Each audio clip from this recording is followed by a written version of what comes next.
starting the spoilers from the original Spider-Man. This video is purely for entertainment and does not infringe on copyrights or laws. The rights to the novel and image belong to the original author. We do not claim ownership.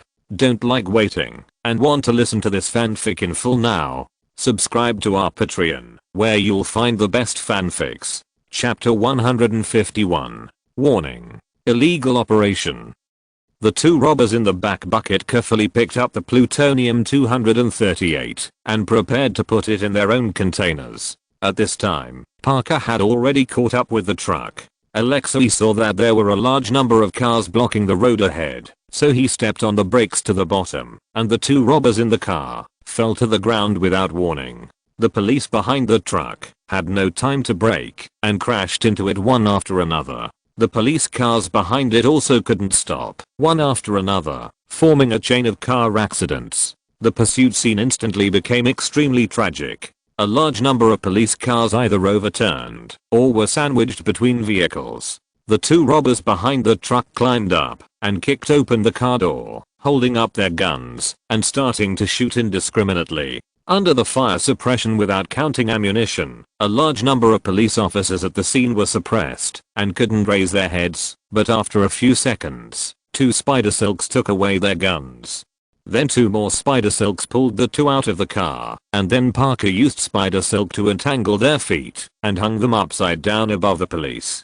Surrounded by a large number of police, the two had no choice but to surrender. Alexei Savage saw that his two accomplices were caught and his situation was extremely bad, so he immediately stepped on the floor and started to run away. Parker immediately chased him with Spider Silk, and a police officer shouted at him, "Catch him, Spider-Man." As soon as Parker entered the truck, Alexei made a sharp turn, and the plutonium-238 stored in the truck immediately flew everywhere. Parker grabbed them with all his hands and feet. He couldn't hold it anymore, so he used his feet to absorb one. Alexei drove the truck in the alley with a hideous face, and the remaining police cars followed closely behind. Parker started to get a little flustered. These dangerous items jumped around everywhere. He muttered while collecting them, "Hey, don't move. You can't go anywhere. Come on, get into Daddy's bowl." Many passers-by saw the truck driven by Alexei and screamed and dodged, "Get the hell out of my way." Alexei roared and knocked away the debris blocking the road. Parker finally got most of the plutonium. "Okay, don't stop making trouble." He just breathed a sigh of relief and saw a tube of plutonium fall down and roll on the ground. Damn it. Parker couldn't help but complain. Then he rolled out of the truck and hung the plutonium-238 that had been glued with Spider Silk in the alley. The tube of plutonium bounced up and was hit by a police car. Parker was a step late and landed on the front windshield of the police car. "Hey, wait. Come back soon." It hit the fire hydrant. Parker was a little slower. It fell on the road. Parker swung the Spider Silk and picked it up. As soon as he landed and stood firm, he saw the police car behind him, and then the police car took him away directly. Ha ha ha ha. I thought he would be very handsome, but he was not handsome for 3 seconds. Ha ha ha. Tony laughed while holding his stomach. "Yeah, I thought he would dodge it, but he was hit like this." Rhodes also slapped his thigh. Nehal and Natasha of S.H.I.E.L.D. were also amused by Garfield's spider. The damn fuck man suppressed his laughter and coughed twice, and the two stopped laughing. "Natasha, you disguise yourself and contact him to see if there is anything special. Don't reveal your identity." Nick Fury handed a document to Natasha. She took it and looked at it. "Are you sure? Isn't this too big of a difference?" She looked up at Nick Fury in astonishment. "Yeah, I'm sure. I've confirmed it with the CIA." The egghead nodded seriously. "Okay." Natasha nodded and walked out of the office with the documents. The camera came to the front of the police car. Parker was holding the tube of plutonium in his hand and was leaning in front of the police car. At this time, Parker noticed that his cell phone was ringing. He clamped the plutonium with his head and then took it out and saw that it was Gwen's call. "Hey, I'm sorry. It's a little late. The traffic jam is too serious." Parker didn't want Gwen to know that he was busy catching robbers, so he lied. "You have no sense of time. It's already started." The camera came to Gwen, and she and the classmates around her were all wearing bachelor's gowns. It turned out that today was their graduation ceremony. I know, I was wrong. Parker apologized very sincerely. Where are you? Gwen asked. The intersection of Broadway and 1st Avenue. 2nd Avenue. 3rd Avenue. It'll be there in 5 minutes, 10 at most. Parker said while clinging to the police car. Is that a siren, Peter? Gwen seemed to hear a siren faintly. No. Peter, say it again. She didn't quite believe it. It's not a siren. Absolutely not. Parker was about to make an excuse as he suddenly seemed to see George sitting in a police car next to him, looking at him. Peter? What's wrong? Peter? Where's he? Parker suddenly fell silent, leaving Gwen a little confused about what happened. At this time, Parker came to his senses and realized that the person sitting in the police car was not George, but a policeman who looked a bit like him. Peter? Peter. I'll be there soon. I promise. Parker hung up the phone in a hurry, feeling a little guilty. Just at this moment, the instructor on the podium read out Gwen's name. Applause to welcome this year's graduating student representative, Gwen Stacy. The students present applauded one after another. Gwen smiled a little surprised, and Helen Stacy sat in the back with a happy expression of pride for her. Gwen went on stage and shook hands with her mentor, put her prepared manuscript on the stage, and began to read her speech. Good morning, respected teachers and parents of all graduates. I'm honored to be here today. I know that we all believe that we can create immortal achievements. We are graduating, and rightly so. But just like our short 4 years in high school, its preciousness lies in the fact that it is not eternal. It will eventually end. I feel the same way, and it is worth cherishing because it has an end. And saying this on this special day is to remind everyone that life is short. Don't waste it on drifting with the crowd. Don't live in the shadow of others. Make your life valuable. Fight for what you care about. Go through wind and rain. Because even if we fail, is there any better way to live? Chapter 152. Well said. Parker smiled at Gwen. The two had solved the criminal and returned to school.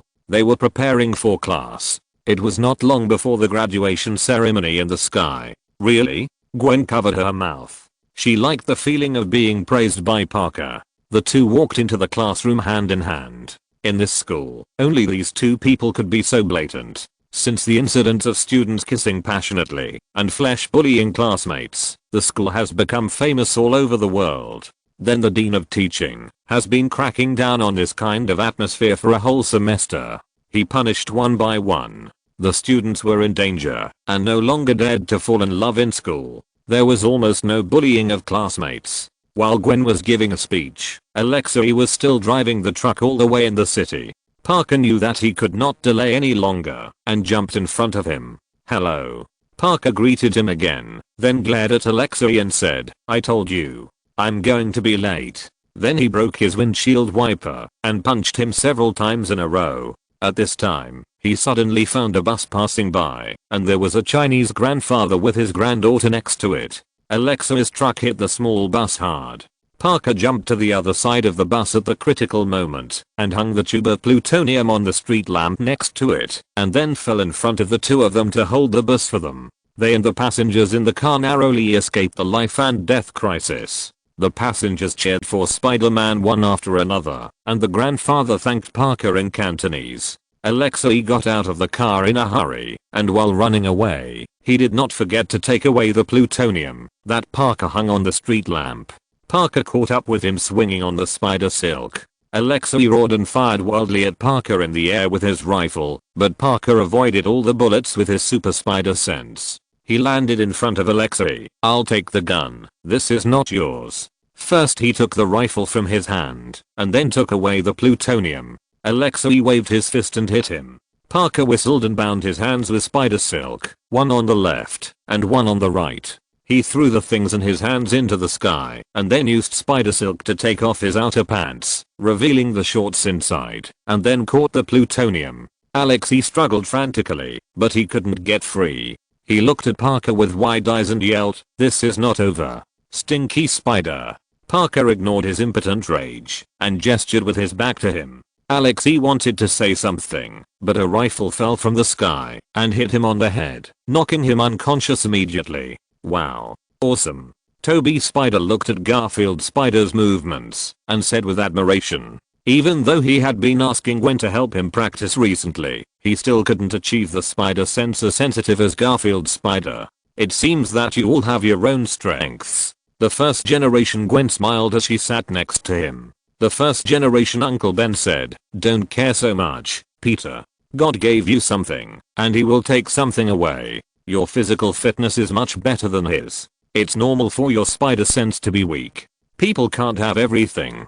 Toby Spider nodded and didn't dwell on this matter anymore. The first generation landlord Dykovich looked at Alexei, who was showing his shorts, and immediately remembered that he had been embarrassed in the same way before. This scene reminded him of the moment of social death.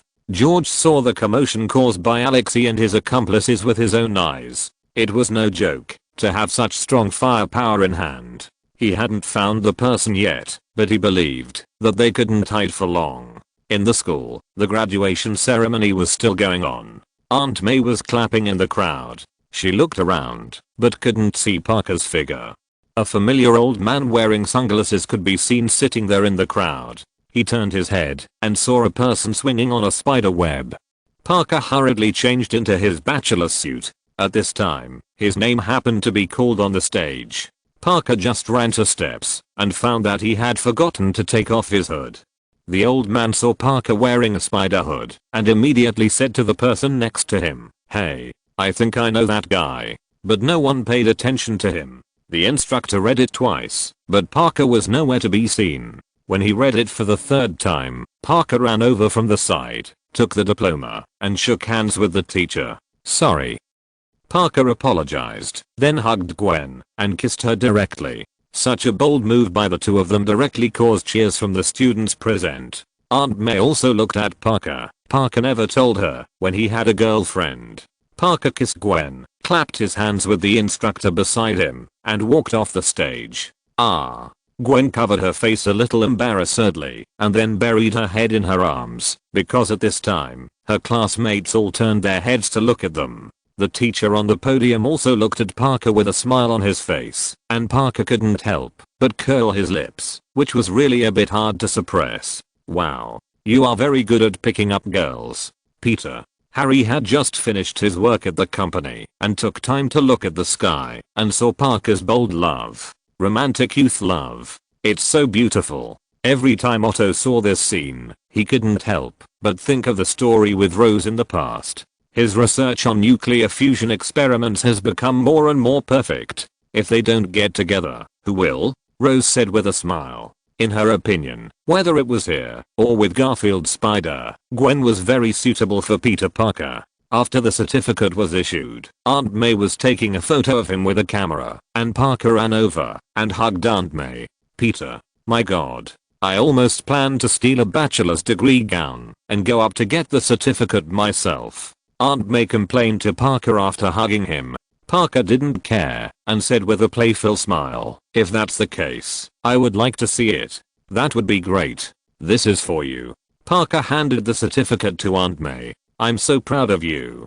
Baby, so proud of you." Aunt May was very happy that Parker graduated. "You deserve it," Parker said while taking off his bachelor's degree gown. "If your Uncle Ben was here, I know what he would say first," Aunt May said with a smile. "Yeah, I know too. Don't dawdle. The good days are over. Find a job quickly," Parker said in the tone of Uncle Ben. His second sentence will be, "Don't stick to the rules. Create your own rules." Aunt May added. Ralph Waldo Emerson said that. "No." Aunt May shook her head. "What's not?" Parker was a little confused. "Ben told me that he made it up himself." Ha ha ha. Parker laughed immediately after hearing that. "You really learned something." After laughing, Aunt May said with a little sadness, "It would be great if your uncle could be here." "Yeah, I hope so too. And my parents." Parker nodded. Chapter 153. Uncle Ben covered his forehead and looked at what Aunt May said in the sky. He actually said all his boasting words. Fortunately, it was just an ordinary boasting, and everyone laughed it off. Unlike Alexei, his pants were taken off by Parker, and Alexei himself was planning to run away while gritting his teeth at Peter Parker on the sky. Aunt May looked at Uncle Ben with a smile on her face. She let him brag. Now that his boasting was exposed, she couldn't stop wanting to laugh. Seeing Uncle Ben's sad face, she laughed even louder. And Toby Spider was a little curious whether his Uncle Ben had said similar words. The first Ben Parker immediately shook his head like a rattle. Aunt May blinked at him, and Toby Spider immediately realized that he must have said it, and the corners of his mouth curled up slightly. Parker raised his head and saw Gwen talking to her mother not far away. The two looked at each other silently. Aunt May knew what Parker was thinking and didn't act as a light bulb anymore. "Okay, you can go now. Go," Aunt May suddenly said. I'll be right back." Parker didn't expect Aunt May to see through his thoughts, and he was stunned for a moment before he reacted. "Okay, you two, stand together quickly." Gwen said a few words to her mother, and Helen also asked her to find Parker, so she came over, and Aunt May urged them to stand together so that she could take pictures. "It will be done soon." "Okay, cheese." Parker hugged Gwen, and the two smiled at the camera and laughed. "Okay, I'll go over there first," Aunt May said to Parker after taking the picture. "Give me a little while. Don't go too far." Parker hugged Gwen, and Gwen also smiled at Aunt May and said, "Nice to meet you." After the two had their own space, Gwen whispered, "Your so-called traffic jam, can it have anything to do with the Russian Mayfair and the gunfight?" Gwen took out her mobile phone, and the news on it was reporting that the robber was caught by Spider-Man. "Why don't you just tell me?" Gwen asked curiously. "What else can I do? You're about to give a speech." Parker didn't want her to worry about him and affect her performance. While the two were talking, Helen Stacy called her from a distance. "Gwen, honey, it's time to take a family photo." "Okay." Gwen responded to her, then turned around and asked, "Are you coming to eat Cantonese dim sum?" "How can I bear to refuse?" Gwen smiled happily after getting the answer. 8 o'clock in the evening. Don't be late. I promise not to be late. "Okay." After saying that, Gwen took the initiative to kiss Parker. "I'm going to tell you about my speech. All night. I want to listen to you all night." Parker asked in surprise. "Over and over again. All night." Gwen responded with a smile as she rolled up her hair. "Okay. OMG. This is great." Parker imagined his Gwen's wonderful time alone. Helen shouted from a distance, "Peter, do you want to come? Come on." Helen was very satisfied with her daughter and Parker's intimacy. After hearing what Helen said, Parker wanted to go over, but thinking that Aunt May was still waiting for him, he had to refuse. "I have to go find my aunt. See you later." "Thank you." Gwen ran over and hugged her mother. Parker looked at their appearance and George's words to him before his death rang in his ears again. He seemed to see George standing in the crowd and watching him. "You will continue to make enemies and someone will get hurt, so I need you to promise me, okay? Don't involve Gwen. Promise me." He looked at Helen taking pictures with the children, and his heart was full of thoughts. "I will always be by your side. You can't drive me away, even if you want to."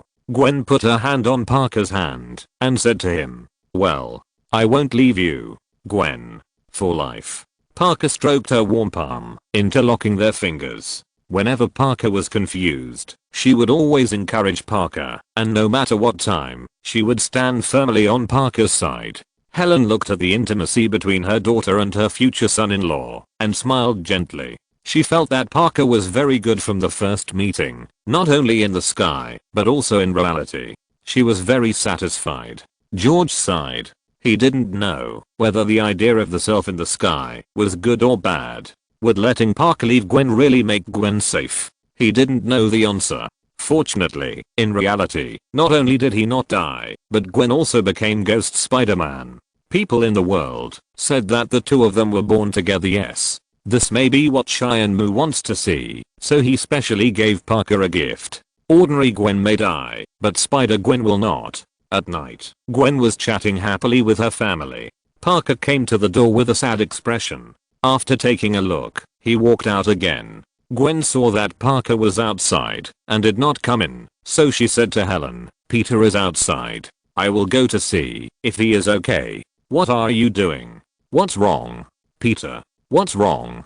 Gwen pushed the door open and walked out and asked. Hey. Parker looked at Gwen and smiled reluctantly. What happened? Are you okay? Gwen looked at Parker worriedly. I don't know what I'm doing. Parker turned his head away. Seeing him like this, Gwen knew that he must have thought of his father George again. It's because of my dad, right? Yeah. Wherever I go, I'll see him. I can't. I don't know what to do. I can't stop thinking about him. Yeah. But we talked about it. Gwen's mood also fell a little. I know. But, Gwen. Parker didn't know how to tell Gwen how he felt. This is not for him to decide. Gwen felt that Parker should not be bound by George's words. Gwen. I promised him to keep my distance from you and not involve you. But I came to have dinner with your family. How could I do this? Who am I? Gwen looked at the agitated Parker. I don't know. Who are you? This makes it impossible for me to live with peace of mind. Parker walked aside and faced the wall. I thought you loved me. Of course I love you. I love you. Parker answered without hesitation. Isn't that enough? Huh. Gwen walked up to Parker and looked at him. What if something like what happened to him happened to you because of me? Parker looked at Gwen. This was what he was most worried about. Chapter 154. Gwen opened her mouth to say something, but Parker interrupted her. No. Listen to me. Listen to me. I won't allow that to happen. Listen to me. You are Spider-Man. I love you for that. But I love Peter Parker more. I'm worth the risk. Gwen looked at Parker seriously and said what she really thought. I can't lose you two. Parker couldn't get over George. What's the point of being together if we can't be together because you're afraid of losing me, Peter? Gwen asked Parker. I can't do it. I'm sorry, Gwen. Parker finally refused to have dinner with her family. Hearing this, Gwen closed her eyes in disappointment. You do this to me again and again. Peter, I can't stand it. I want to break up with you. I want to break up with you. Then she went back to the store. Parker was left alone there in silence. He wanted to chase after Gwen to win her back, but he didn't know how to face himself, so he could only leave with red eyes. Oh, damn it. Peter Parker, you are always so hesitant. Tony closed his eyes and drank the wine in his hand, disappointed with Garfield's spider. Since you are together, don't worry about it. This will only hurt yourself and Gwen's heart. Tony is a playboy, but he also understands this truth. Will he lose Gwen again? Banner frowned. Toby Spider just made Gwen angry and left. It shouldn't be. The two of them are really in love. It's just that Parker can't think it through for a while. It will be fine when he thinks it through, but it can't take too long. Tony sighed and said, Peter, alas. Uncle Ben sighed and didn't know what to say to Parker. He did promise George and really loved Gwen. The tangled feelings in the middle are the most hurtful. Toby Spider also frowned tightly, looking at the sky with a serious expression. He didn't want Garfield Spider to break up with Gwen like this. George's heart was very complicated. He knew that the words he said before he died were just to protect Gwen, but it also put Parker in a dilemma. He could see that Parker really loved Gwen. The scene changed, and Parker was running on a high-rise building in a spider suit. As he jumped down, he wandered in the city. Good morning, New Yorkers. Today is another wonderful day in the city. Today is cloudy. With more and more sightings of Spider-Man, it has triggered a heated debate about vigilante behavior and fighting crime. Several children chased a little boy into a dead end. They stepped on his toys and Parker landed in front of them. Seeing Parker appear, several people turned around and ran away immediately. The TV station was broadcasting a debate about Spider-Man. Tell me about Spider-Man. Last night on the Manhattan Bridge, he saved dozens of lives. We want to hear from you. I think if there is no Spider-Man, this city has no hope. A citizen called to support Spider-Man. Who do you think is paying for the damage he caused? It's you and me, the taxpayers. Another person retorted with a different point of view. Parker squatted down and looked at the little boy's things. Did you make it yourself? Yeah. He nodded. Parker exclaimed, this is a wind turbine. You made it yourself? It's amazing. It's amazing. Parker praised him, picked up the fan that was stepped on, and glued it with spider silk. It's as good as new. Right? I'll take you home. Parker touched his head and smiled. "What's your name?" "George." "George. My name is Spider-Man." The big and the small walked out of the alley. "This kind of person swaggers outside. I'm worried about the safety of my children. Don't meddle in other people's business. Let the police do what they should do. Some people think there may be more than one Spider-Man. What do you think?" At the same time as the female voice sounded, Parker rescued a woman who was almost hit by a car. When Parker returned home, every time he opened a closet, there would be strange things on his body, either paint or down, and even a live fish. Who is this person? He is farting. How many children did Spider-Man save? Is he blind or deaf? I'm happy that taxpayers' money is used in this place. This is where it can be used. Seeing someone slander Spider-Man, many citizens who had been helped by Parker cursed. "Come. Mom. Mom. It's me. Spider-Man Peter Parker. He saved me." George pointed at the sky and shouted. His mother looked very unhappy. Her son was being bullied by his classmates. If Parker hadn't passed by, her son would have been bullied to such an extent. She picked up the phone with a sullen look on her face and called the school, asking the school to give her an explanation. Otherwise, she would go to the school and make trouble. The school was wrong in this matter. The sky was broadcast very clearly. They could only comfort the mother in the first place and then immediately mobilize the teachers to find these children and make sure to deal with this matter as soon as possible. The previous disturbance at Midtown Science High School had a great impact, and many schools began to strictly crack down on premature love and bullying. A listener named Maximum called and said he knew Spider-Man. Then Maximum's voice came from the TV. "Listen, I'm sad to hear what I said before. In my opinion, Spider-Man is misunderstood. He is a good person. He protects us. He once saved my life. We became good friends." Parker came to a convenience store and was looking for medicine. At this time, an old man was ready to buy it for 0 yuan. Parker shook his head helplessly. Just as the clerk was about to pay, two spider silks caught him away. "How much?"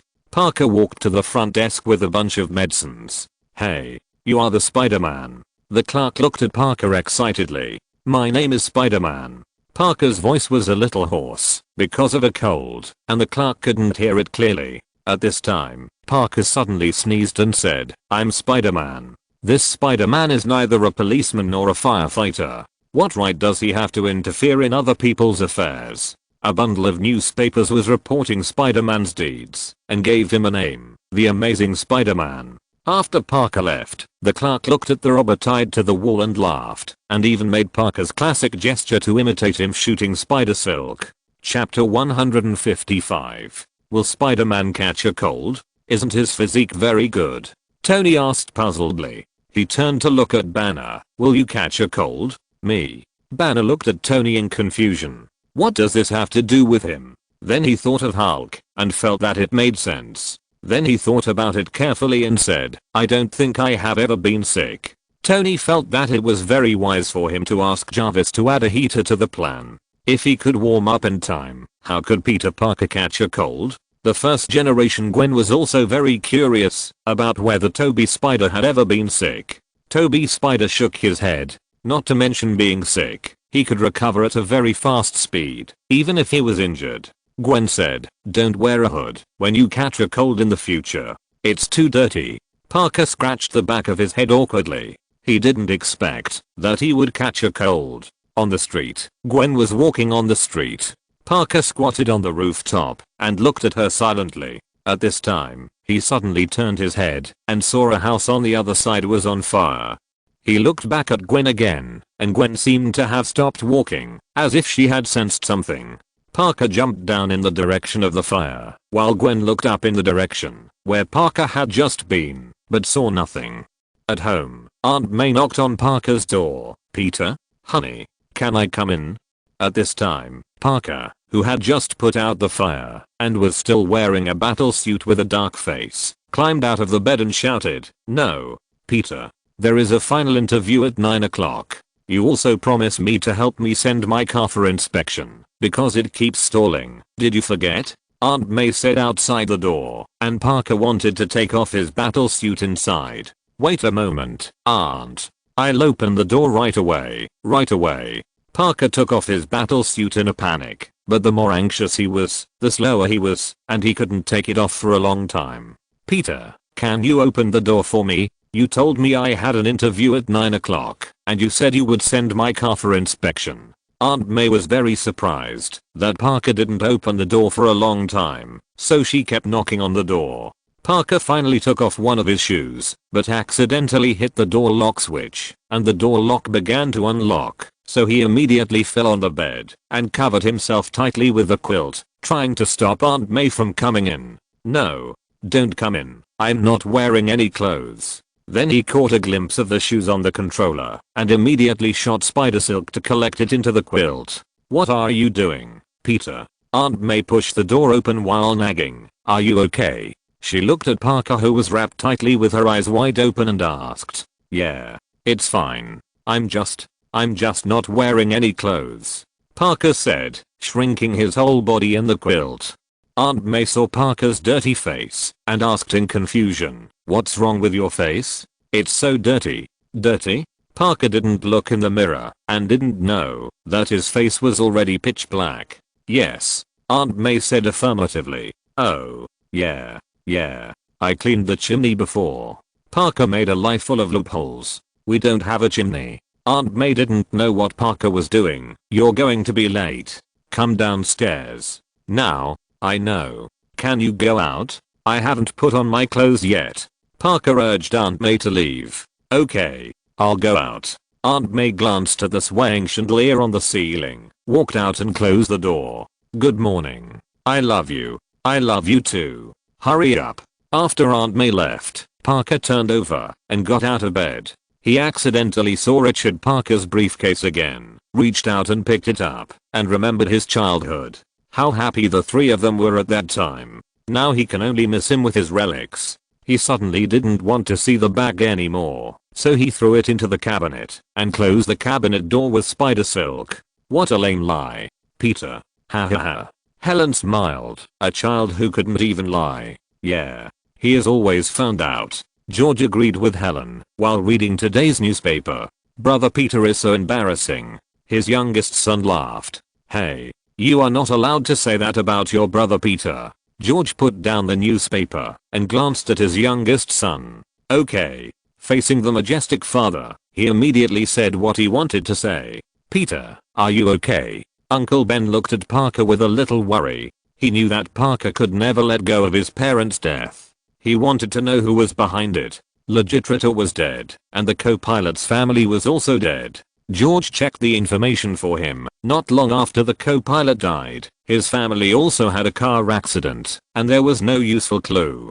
"I'm fine, Uncle Ben, don't worry. I believe Cheyenne can give me an answer." Parker saw Uncle Ben's worried eyes and waved his hand to let him feel at ease. The lights in a room full of Spider-Man related items were turned on, and there was a newspaper headline on it that was cut into Maximum joins hands with Spider-Man to save New York. Maximum was shaving with an electric razor. A picture of Spider-Man was pasted on his mirror, and a part of the other side was left empty to reflect himself. He directed and acted out. "Wow, look who this is. It's Spider-Man. How was your morning?" Then he imitated Spider-Man's tone and said, "Great, Maximum. Great. I went to save the world. Protect the people. But it seems that someone has a birthday today." Maximum looked at the picture as if he was very surprised. "So that's why you came here? You remember my birthday? You have been punishing evil and promoting good, but suddenly you took time out of your busy schedule to come and see a little person like me. That's great. Of course you would. How could you not come to see me? We are best friends." He opened the refrigerator and there was a small cake inside. "What are you doing? You made a cake for me? You are so nice to others in private, but no one can see it." He took out the cake. "I know what they say about you in the news, but that has nothing to do with me, because I know the real you. You are really extraordinary. Wow. That's what the news needs. They should call you the Amazing Spider-Man. Do you like this name? Spider-Man?" Maximum asked, looking at the cake in his hand. He played Spider-Man again. "I like it very much, Maximum. Good, because today will be an extraordinary day." As soon as the voice fell, all the lights went out. Maximum took a look and immediately determined the problem. Line 39 tripped. If you're listening to this novel on a channel other than Fanfic World, it means they downloaded and uploaded it without effort. We cordially invite you to visit our channel, Mundo Fanfic Novelos. There you'll find the original version of this story and you can explore many other novels of various genres. We're waiting for you to immerse yourself in a world of incredible novels. Chapter 156. Ha ha ha. This guy is a talent. How did he come up with this play? I would like to call him Spider-Man's #1 fan. Then where do you put the 1.5th generation Spider-Man Jameson? Almost everyone watching the Sky Screen was amused by Maximum's self-directed and self-acted performance. Maximum was so embarrassed that he dug out a 3-bedroom and 1 living room with his toes. He didn't expect that his future self would actually do such a thing and be exposed by the Sky Screen. At this time, he could feel the whispers of his colleagues, but there was one good thing, that now people all over the world can remember him, although Maximum didn't want to be remembered like this. Peter. He is your fan, a fanatical type. Ha ha ha. Gwen giggled. Hey, don't do that. Parker pulled Gwen into his arms and hugged her. Although it was funny, Maximum was his fan after all. This was not good. He would be very sad if he knew. But he thought he could go find this Maximum and encourage him. Now he must have become a laughing stock among the people around him. Gwen stopped laughing after hearing Parker's idea. She thought Parker's idea was great and planned to go with him to find Maximum. The two of them were going to leave after class. Parker stuffed his spider suit into his backpack. Aunt May was on the phone downstairs. I'm not late, Harvey. I'll be there in 15 minutes. I wonder if you can find a waiter to replace me, because I'm starting training at the hospital, Aunt May said as she packed her clothes. Then she whispered, don't tell Peter. I don't want him to know, because he'll be worried. Parker was jumping on his shoes and putting his book on the table. Hearing a pop sound, Aunt May immediately pretended to be normal and said loudly, yeah, okay, got it. 2 shifts on Thursday, bye. Parker didn't suspect anything. He just looked at Aunt May and asked, who is it? Harvey. Aunt May replied, as if nothing had happened. Do you have to work 2 shifts? Parker thought it was a bit strange. It wasn't like this normally. Sometimes I work shifts like this. There's nothing else to do. I like being with the girls. I miss Ben, and this way I can make some extra money. Aunt May made a money gesture. Hearing Aunt May's words, Parker also said, well, I also sold some photos to the Daily Bugle, so I should be able to make some money. Yeah. If he paid you more, you could really make a lot of money. Aunt May was very dissatisfied with the low salary Jameson paid Parker. Jameson paid me a good salary. If this was in 1961, then this salary would be quite good. Parker also complained about this stingy man. Parker finished drinking the milk, took his backpack, and wanted to go into the laundry room. Aunt May quickly stopped him and said, hey, wait. Where are you going? What are you doing? No, I'll help you wash it. I'll wash my own clothes. The spider suit was dirty, and Parker wanted to wash it clean. No, I'll wash the clothes. Aunt May thought it was her business. No, this is what I should do. Parker didn't want the suit to be discovered by Aunt May. I've been washing your clothes since you were 6 years old. I understand, but I'm in college now. I think it's time for me to wash my dirty underwear myself. Parker insisted on washing it himself. The last time you washed your clothes, you dyed all the clothes red and blue. So forget it. Aunt May was very resistant because there was already a precedent. That was an accident. Last time I washed the national flag. Can I? Parker made up a lie to get away with it. Aunt May was shocked to hear Parker wash the national flag and said, no one can wash the national flag. Okay, I can wash it, but I will never wash it again. Parker tried hard to persuade Aunt May to wash it himself. This is my washing machine. Okay, isn't it just washing underwear? No matter what Parker said, Aunt May was adamant and insisted on helping him wash it. The laundry room is mine, the house is mine, and the washing machine is mine. Back off. Go back and have your breakfast. Aunt May stared at Parker and ordered him to go back. Parker couldn't beat Aunt May, so he could only look at her helplessly and said, okay, laundry governor. I'll wash it later. Then he took the breakfast from her hand. I'll wash it. Aunt May reached out to take Parker's backpack. I said no, I'll wash it another day. Parker stepped back and felt I have to find a public laundry outside.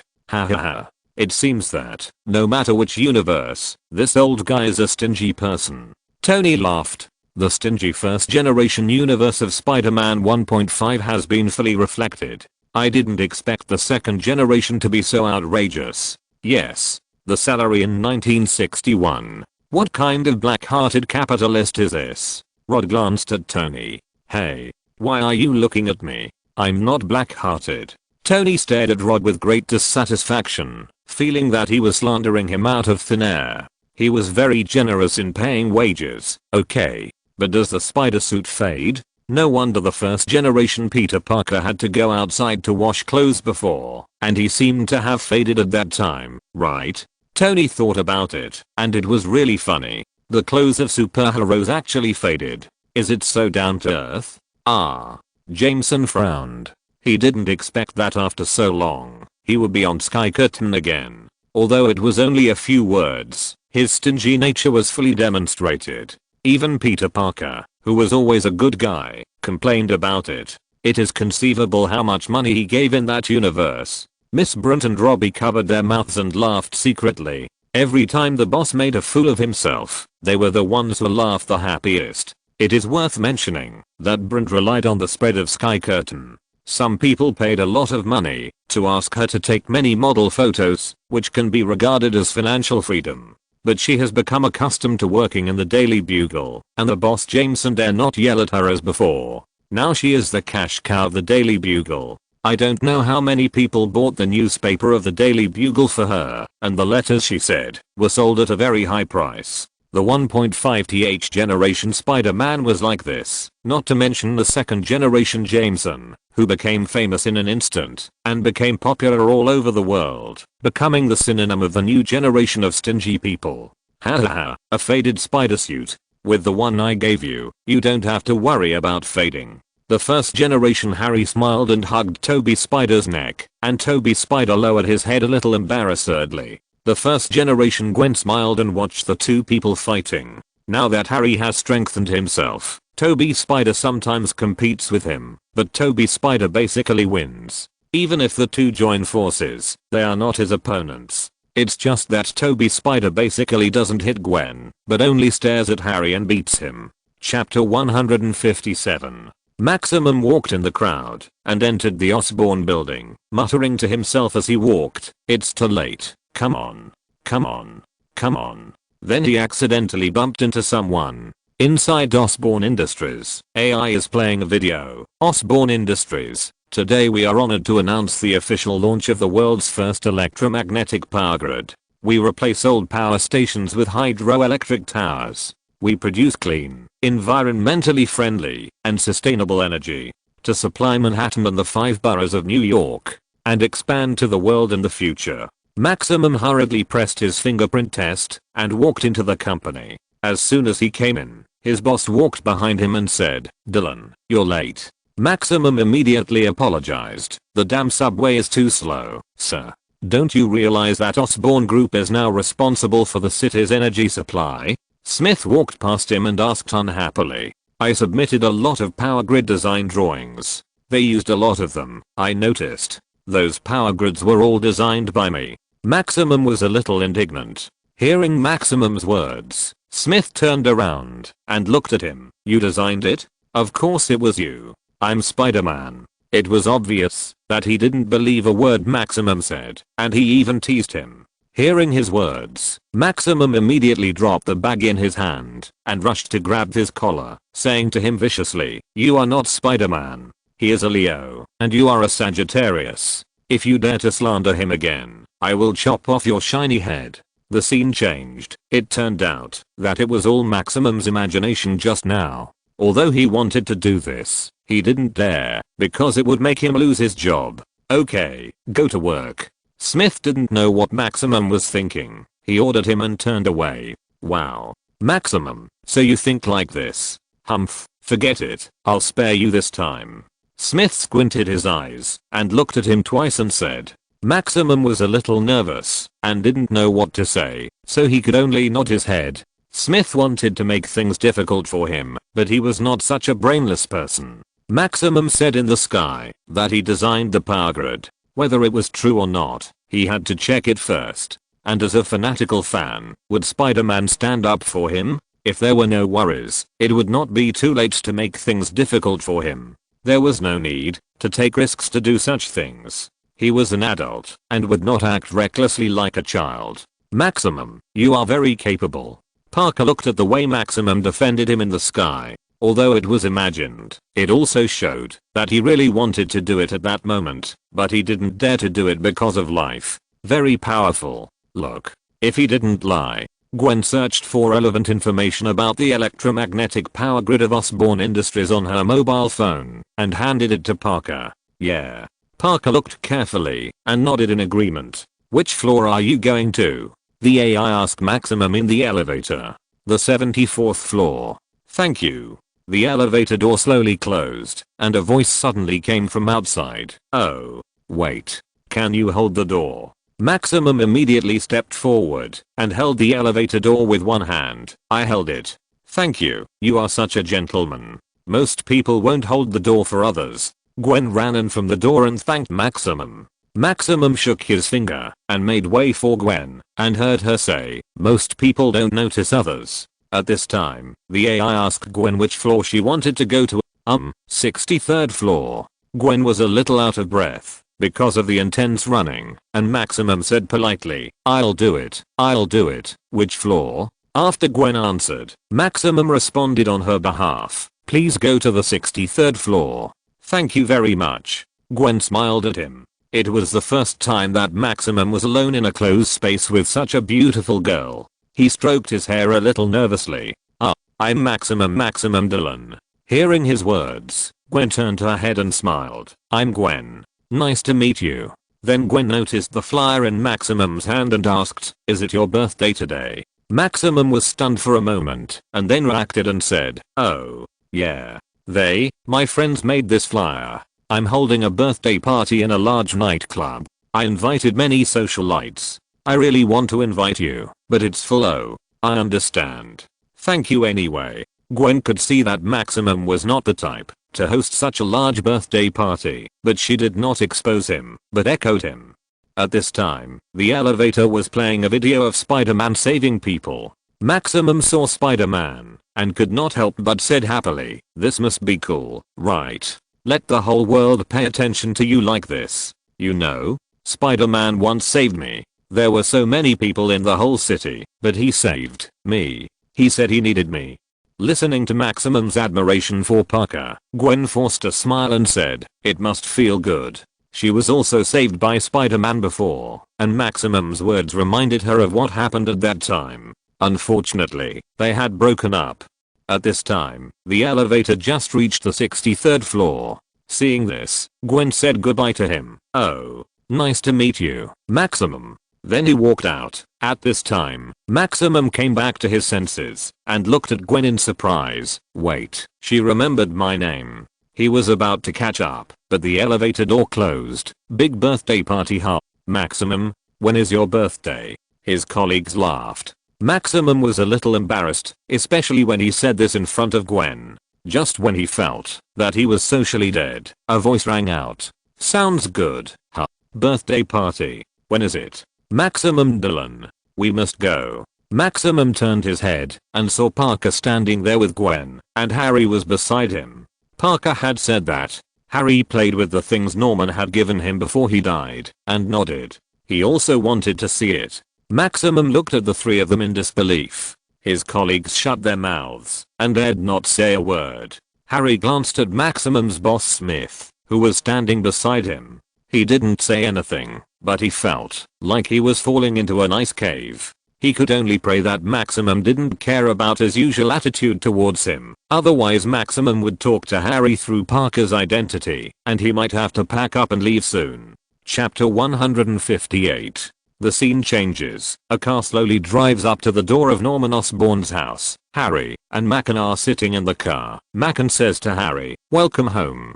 Macon takes Harry into the house and stops outside a room. It will be very dark inside. Your eyes will adapt. Darker is better. Macon opens the door after saying that. Harry hands him the coat and walks in. Coming to the room, Harry looks at the bed covered by a transparent film. Norman Osborn is lying on the bed. He comes to the bed, pulls open the film. Norman Osborn looks at his son weakly. Dad.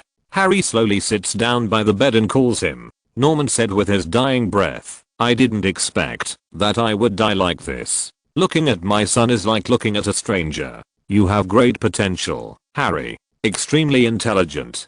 But you don't know how to cherish it. Hearing this, Harry retorted, you don't know how to cherish me. You sent me to boarding school when I was 11. 16th birthday. You or your assistant sent me a bottle of whiskey. It must have been chosen by your assistant. The card reads, please accept it, Norman Osborn. Hearing Harry's resentful words, Norman propped himself up and half sat up, saying to Harry, I never expect your forgiveness. I don't believe in miracles. You won't understand. Ruining your childhood is for more important things. Not just for me, but for yourself. Is your hand starting to twitch? When you can't fall asleep, you will feel it stirring. It hides in your body, waiting for the opportunity. Reveal your true face. At this point, Norman coughed twice. Harry looked at him with a frown, not understanding why Norman knew about his illness. Reverse cell proliferation disease. I never told you.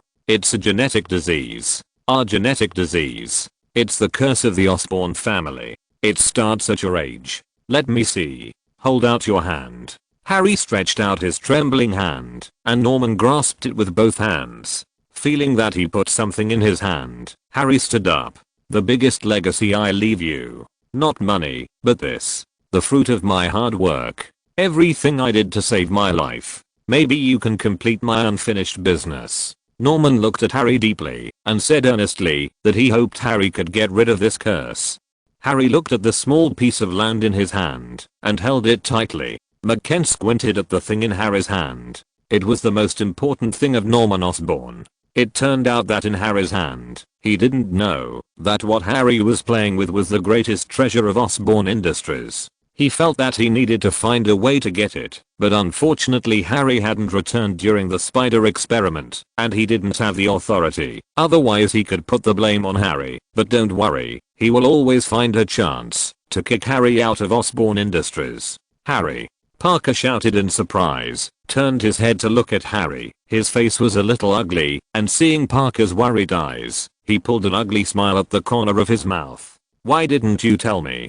Parker looked at Harry, not knowing why he had to hide it from himself. I don't know how to solve this problem. In fact, I thought about trying with your blood, but Cheyenne Moose said that almost only you can become Spider-Man. My dad probably felt hopeless from that time. Harry smiled melancholy. Parker and Gwen looked at him worriedly. How do you know if you don't try? Parker said without hesitation. Ever since seeing the relationship between the first generation Harry and Toby Spider, Parker has always felt that the first generation Harry can give everything for the first generation Peter Parker. Then he can also give everything for Harry. Let's talk about it later. Harry shook his head and didn't want to talk about this issue anymore. Come on. Peter, you must not have visited the entire Osborn building, right? I'll show you the important places. He smiled and put the matter aside and stopped talking about it. Parker took a deep breath and Gwen pulled him and he calmed down a little. Okay. If you need me, tell me anytime. Uncle Ben and Aunt May both frowned and he sighed. Poor Harry. I hope he can get rid of this disease. At the same time, Toby Spider also looked at Harry with a little worry, and the first generation Harry smiled and said, I'm fine. Peter, don't look at me like that. Really? Toby Spider looked at him a little doubtfully. Really? Don't forget that I have taken physical enhancers. The first generation Harry gave him a reassurance. Okay. Toby Spider was relieved a little. Parker sitting in a cafe, he sent an email to Jameson on his laptop, which contained a picture of Spider-Man and a paragraph of his words. Dear Mr. Jameson, I have attached new photos and invoices. I think you should consider that maybe Spider-Man just wants to help. Peter Parker. Jameson replied shortly after sending the email. Wrong. Just as Parker frowned at the email sent by Jameson, a news report on the TV attracted his attention. Norman Osborn, the legendary founder and CEO of the Osborn Group, has passed away. The Osborn family has confirmed that his only son Harry Osborn will inherit the family business. He is also the only heir to the Osborn Group's corporate empire. Harry, Parker muttered to himself when he saw Harry on the TV. He didn't know if Harry still remembered him. Osborn has revolutionized traditional medicine and saved millions of lives. The scene changed to Osborn Industries, where Norman's speech was played simultaneously on multiple channels. I founded Osborn Group because I saw the world around me and thought, we can do better, and we should do better. The employees of Osborn Industries are watching this video silently, mourning for him, and the doctors are cleaning Norman Osborn's bed. Einstein said, if our thinking does not change, the world cannot change. Change is not just a slogan. It requires our hard work. Change begins with persistence and determination. Mr. Osborn changed the world. Now it is our turn to ensure that his hopes and dreams live on. But not today. Today we mourn him. Gwen was listening at her post when her cell phone rang. She picked it up, and a female voice came from it. Is it Gwen Stacy? Yes, I am. Who are you? We are the Oxford Scholarship Program here, and we have some exciting news. Chapter 159. It seems that Jameson and the second generation Peter Parker also hates Spider-Man. Tony said after taking a sip of wine. Yeah. Banner echoed. Although it was only a few words, everyone who had seen the first generation knew that the second generation Jameson must be the same. Exactly the same. In the elevator, Harry turned his head and glanced at Parker and asked curiously, Peter, are you mailing photos to major newspapers now? Well, because Spider-Man is very popular, they pay a high price to buy it, and I'm also happy to take photos for them. Parker nodded. He has indeed been providing photos, not only his, but also Gwen's.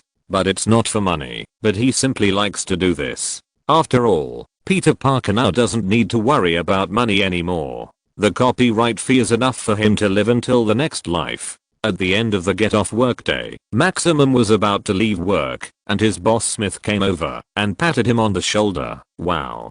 Dylan. You stay here. Why? He looked at Smith in confusion. There is a problem with the current in the laboratory. Go and check it out. He said lightly, and wanted to turn around and leave. Today is my birthday. Everyone has left. Why should I stay? Maximum said that today was his birthday. Because you are special. Happy birthday. Smith pooed him a little, but also wished him a blessing. Maximum wanted to fight for it, but the elevator door was closed. He had no choice but to throw off his clothes and walked into the bio power generation room alone. As soon as he walked in, the AI automatically introduced the relevant situation here. Biological power generation is the use of organic organisms to generate electricity. Genetic modification. Maximum walked to the large tank, where the electric eels were stored, and said to himself, let me see what's wrong with you. Hey, everyone. You are having a party. He glanced at the flashing control console. It's just a small problem. I'll treat you right away. He looked up and found that there was a short circuit in the line, which was constantly emitting electric sparks. Maximum climbed the stairs while complaining, I have contributed so much to this company, but I can't celebrate my birthday. This is really disgusting. I designed the power grid. Maximum was obviously a little tired when he climbed to the back. I should do more exercise. At this time, AI also detected that there was a fault in Area 5A. Maximum said a little impatiently, I know, small problem. You must not know that today is my birthday, right? Carly, can you sing a happy birthday song for me? Maximum looked at the control panel. I'll sing it myself. Then he took out the intercom. Gilbert, this is Maximum. Can you shut down the power supply to Area 32? Forget it. I'm gone. Gilbert rejected Maximum without hesitation. What do you mean? I'm here. It's dangerous. Maximum said dissatisfiedly. Sorry, Maximum. Gilbert immediately cut off the conversation. Oh, forget it. I can do it myself. How crazy. Maximum sighed and began to sing the birthday song, then stepped on the railing and prepared to start repairing directly because today was his birthday and he was too lazy to go down and turn off the switch. He picked up the disconnected circuit and plugged it in while singing. Seeing that there was no problem, he smiled and prepared to put it in. The next second, the electric light flashed. Maximum's body trembled wildly, and he fell down with a scream, still holding the circuit in his hand, and fell directly into the tank full of electric eels. The wire fell into the water, and the strong current aroused the resistance of the electric eels, biting Maximum madly, transmitting all their current into Maximum's body. The large amount of electric current caused Maximum's body shape to change. His pupils turned blue and white. His skin glowed blue, and his teeth, which were originally separated by a gap in the middle, became tighter. Finally, with a loud bang, the jar broke, and a large amount of water poured out. The electric eels were washed away by the water, leaving only Maximum lying in the jar, his body twitching constantly. Wow. Maximum.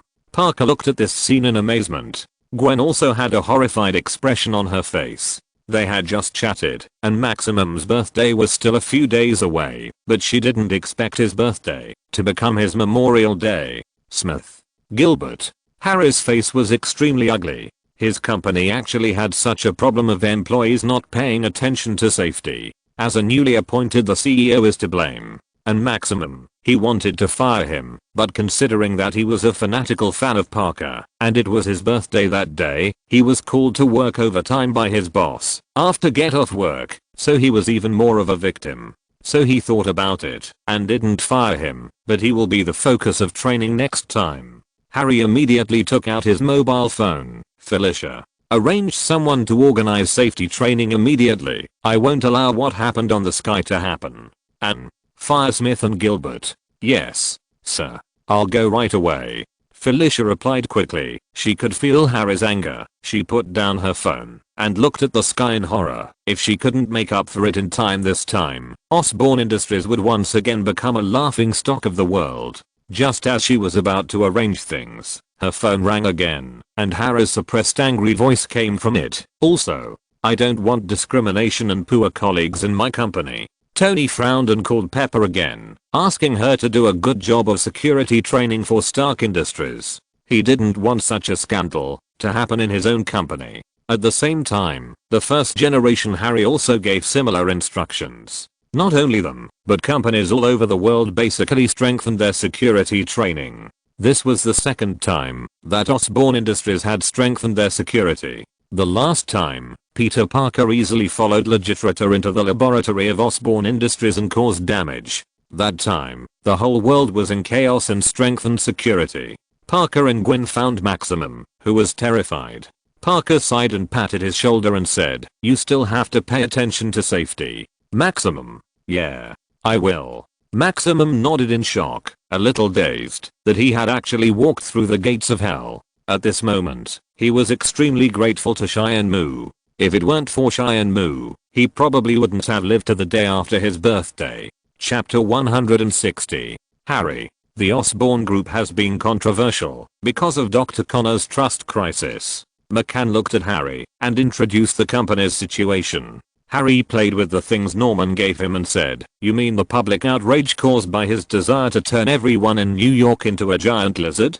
Based on this, all animal hybrid projects he handled have been stopped in order to regain the confidence of investors." McCann nodded and talked about the arrangements after the Connors incident. "Ah, that's the way of the Osborne family. No matter what inconveniences there are here, just get rid of them, right?" Harry turned his chair and looked at McCann with a slightly sarcastic smile. "You are at the center of the storm. We all agree that reasonable deniability is your best choice." McCann ignored Harry's sarcastic look and talked to himself. "Sure. Of course. I understand. A 20-year-old kid, a $200 billion company. What did my dad think before? I mean, you're all lawyers, right? No doubt someone must have questioned whether his brain was still working before he died. Someone must have thought about denying the validity of the will, right? That would make it much easier now." Harry squinted and scanned the people present, then stared at McCann with a sharp gaze. "Harry, McCann wanted to say something, but Harry interrupted him directly. Call me Mr. Osborne. We are not friends. Harry's words made McCann a little embarrassed, but he couldn't get angry because the company was now in Harry's hands. After Harry finished speaking, he set his eyes on the last lady. Hi. Everyone followed his gaze and fell on Felicia. Felicia didn't react at first that Harry was calling her. You used to be his assistant, right? Hearing Harry's words, Felicia nodded. Yeah. What's your name? Harry smiled at her. Felicia. Felicia. From now on, everyone here is Felicia's subordinate. Because Felicia is my subordinate. Does anyone have any objections? Harry looked at everyone and said. Hearing Harry's words, Felicia couldn't help but get excited. Although she didn't show it on the surface, she still betrayed her by turning the pen in her hand subconsciously. Even if everyone was dissatisfied in their hearts, they didn't dare to show it. Harry said with satisfaction, good. Very good.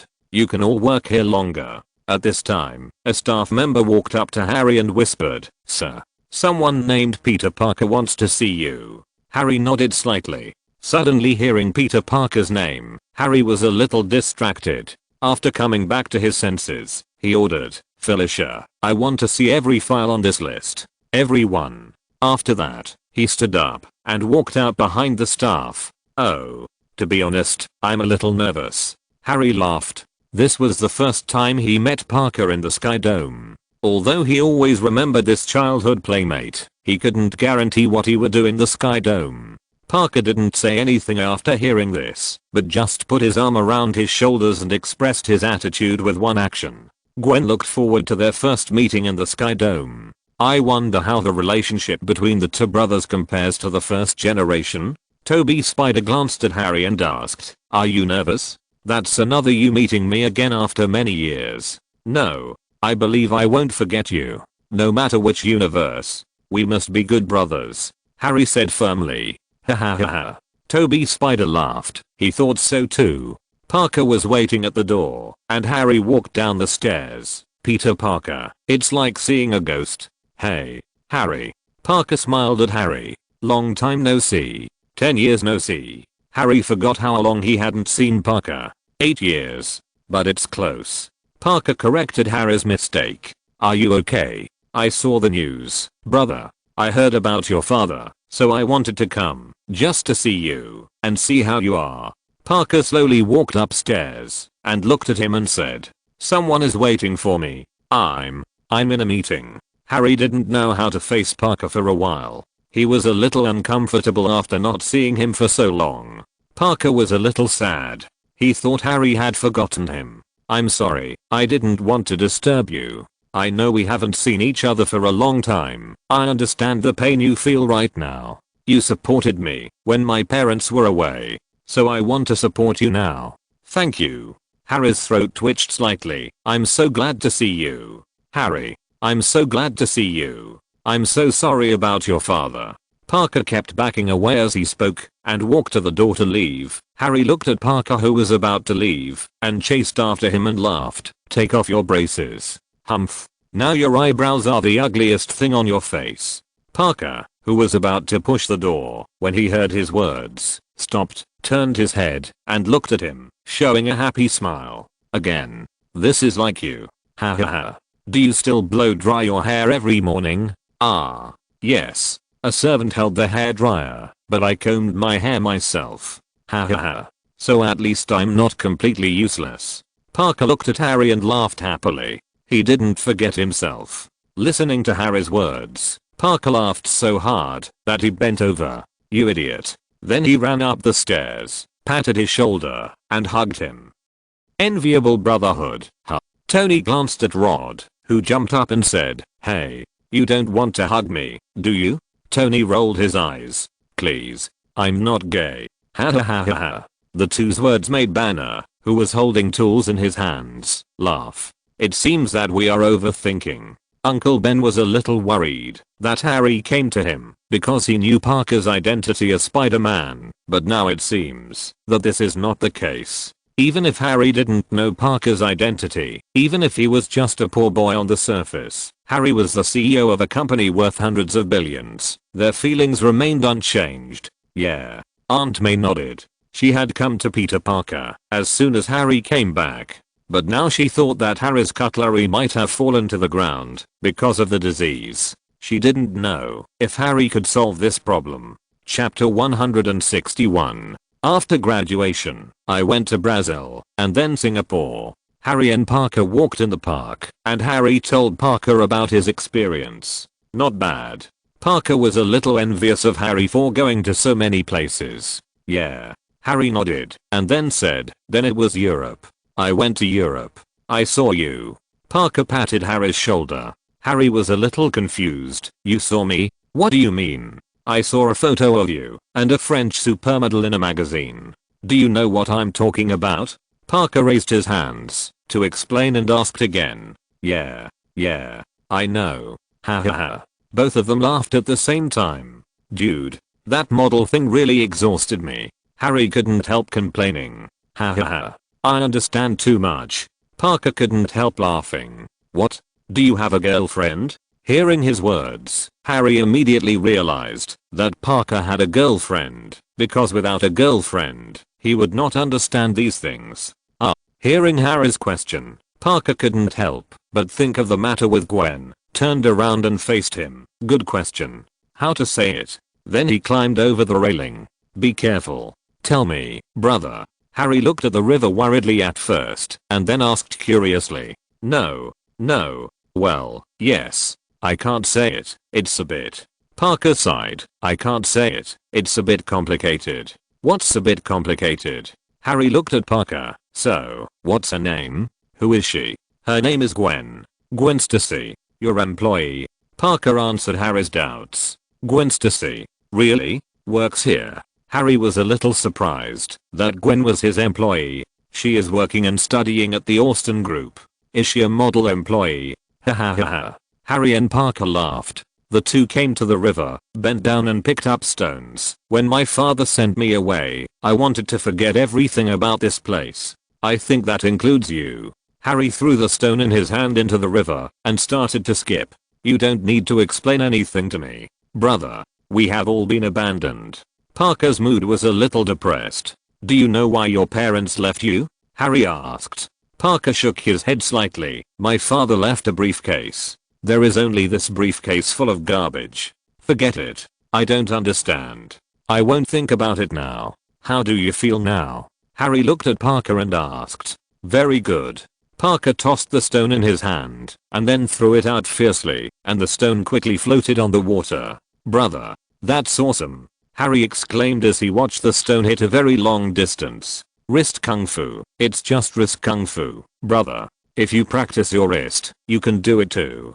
Parker explained to Harry. It's just that Parker didn't know that Harry's wrist would tremble constantly due to a genetic disease, so he would never be able to skip the stone like him. Just as the two were talking by the river, a car appeared in the camera, and they were monitoring the conversation between Harry and Parker. Yeah, it's easy to say, but I have to admit that what happened here is too wrong. Giant lizards and spiders. Harry was still talking to Parker without knowing that he was being monitored. Just one male Spider-Man. Maybe a female Spider-Man. Who knows? Parker knew Spider-Man's situation best, but he couldn't say it too clearly. Who cares, brother? He's wearing a tights to save a kitten from a tree. So impressive. Harry didn't take Spider-Man seriously and joked while skipping water. I tend to think he brings hope to people.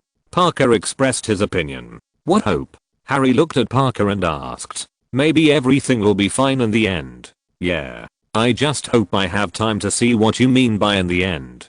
Hearing this, Parker turned his head and looked at Harry, not understanding why he said that. On the other side, McCann asked in the car with a photo in his hand. Who is he? Maximum Dillon. Electrical engineer. No relatives or friends. He allocated special funds for us to build electricity. The website submitted some design drawings. This person can be said to be unknown. That young man Harry taking over the company has made Wall Street nervous enough. We have to find a way to kick him out. At the same time, if the media knows about this accident, our stock market will collapse. McCann turned his head and looked at the back row. So, make sure that Mr. Dillon remains unknown. These may be useful to us in the future," McCann said while looking at the photos of Maximum after the accident. His subordinates nodded silently. McCann. Harry's face was very ugly. He didn't know that he was being monitored. Parker and Gwen looked at each other and saw shock in each other's eyes. Harry immediately froze McCann's authority with the authority in his hand and ordered Felicia to take people to control McCann. He wanted to know how much this old guy had concealed from him. Then Harry turned his head and looked at Parker. "I'm sorry, Peter. I have something to deal with. Do you need help?" Parker asked. "Yeah." Harry took a deep breath and nodded in agreement, then took Parker and Gwen to find Macon. Macon's face was very ugly. He didn't expect that Sky Moon would directly expose his surveillance of Harry and make public the fact that he would conceal the accident in the future. He was just about to call Harry to explain something. The next moment, Felicia walked in from outside the room with someone. "Mr. Macon, Mr. Osborn wants to see you." At the same time, this incident also caused an uproar in the outside world.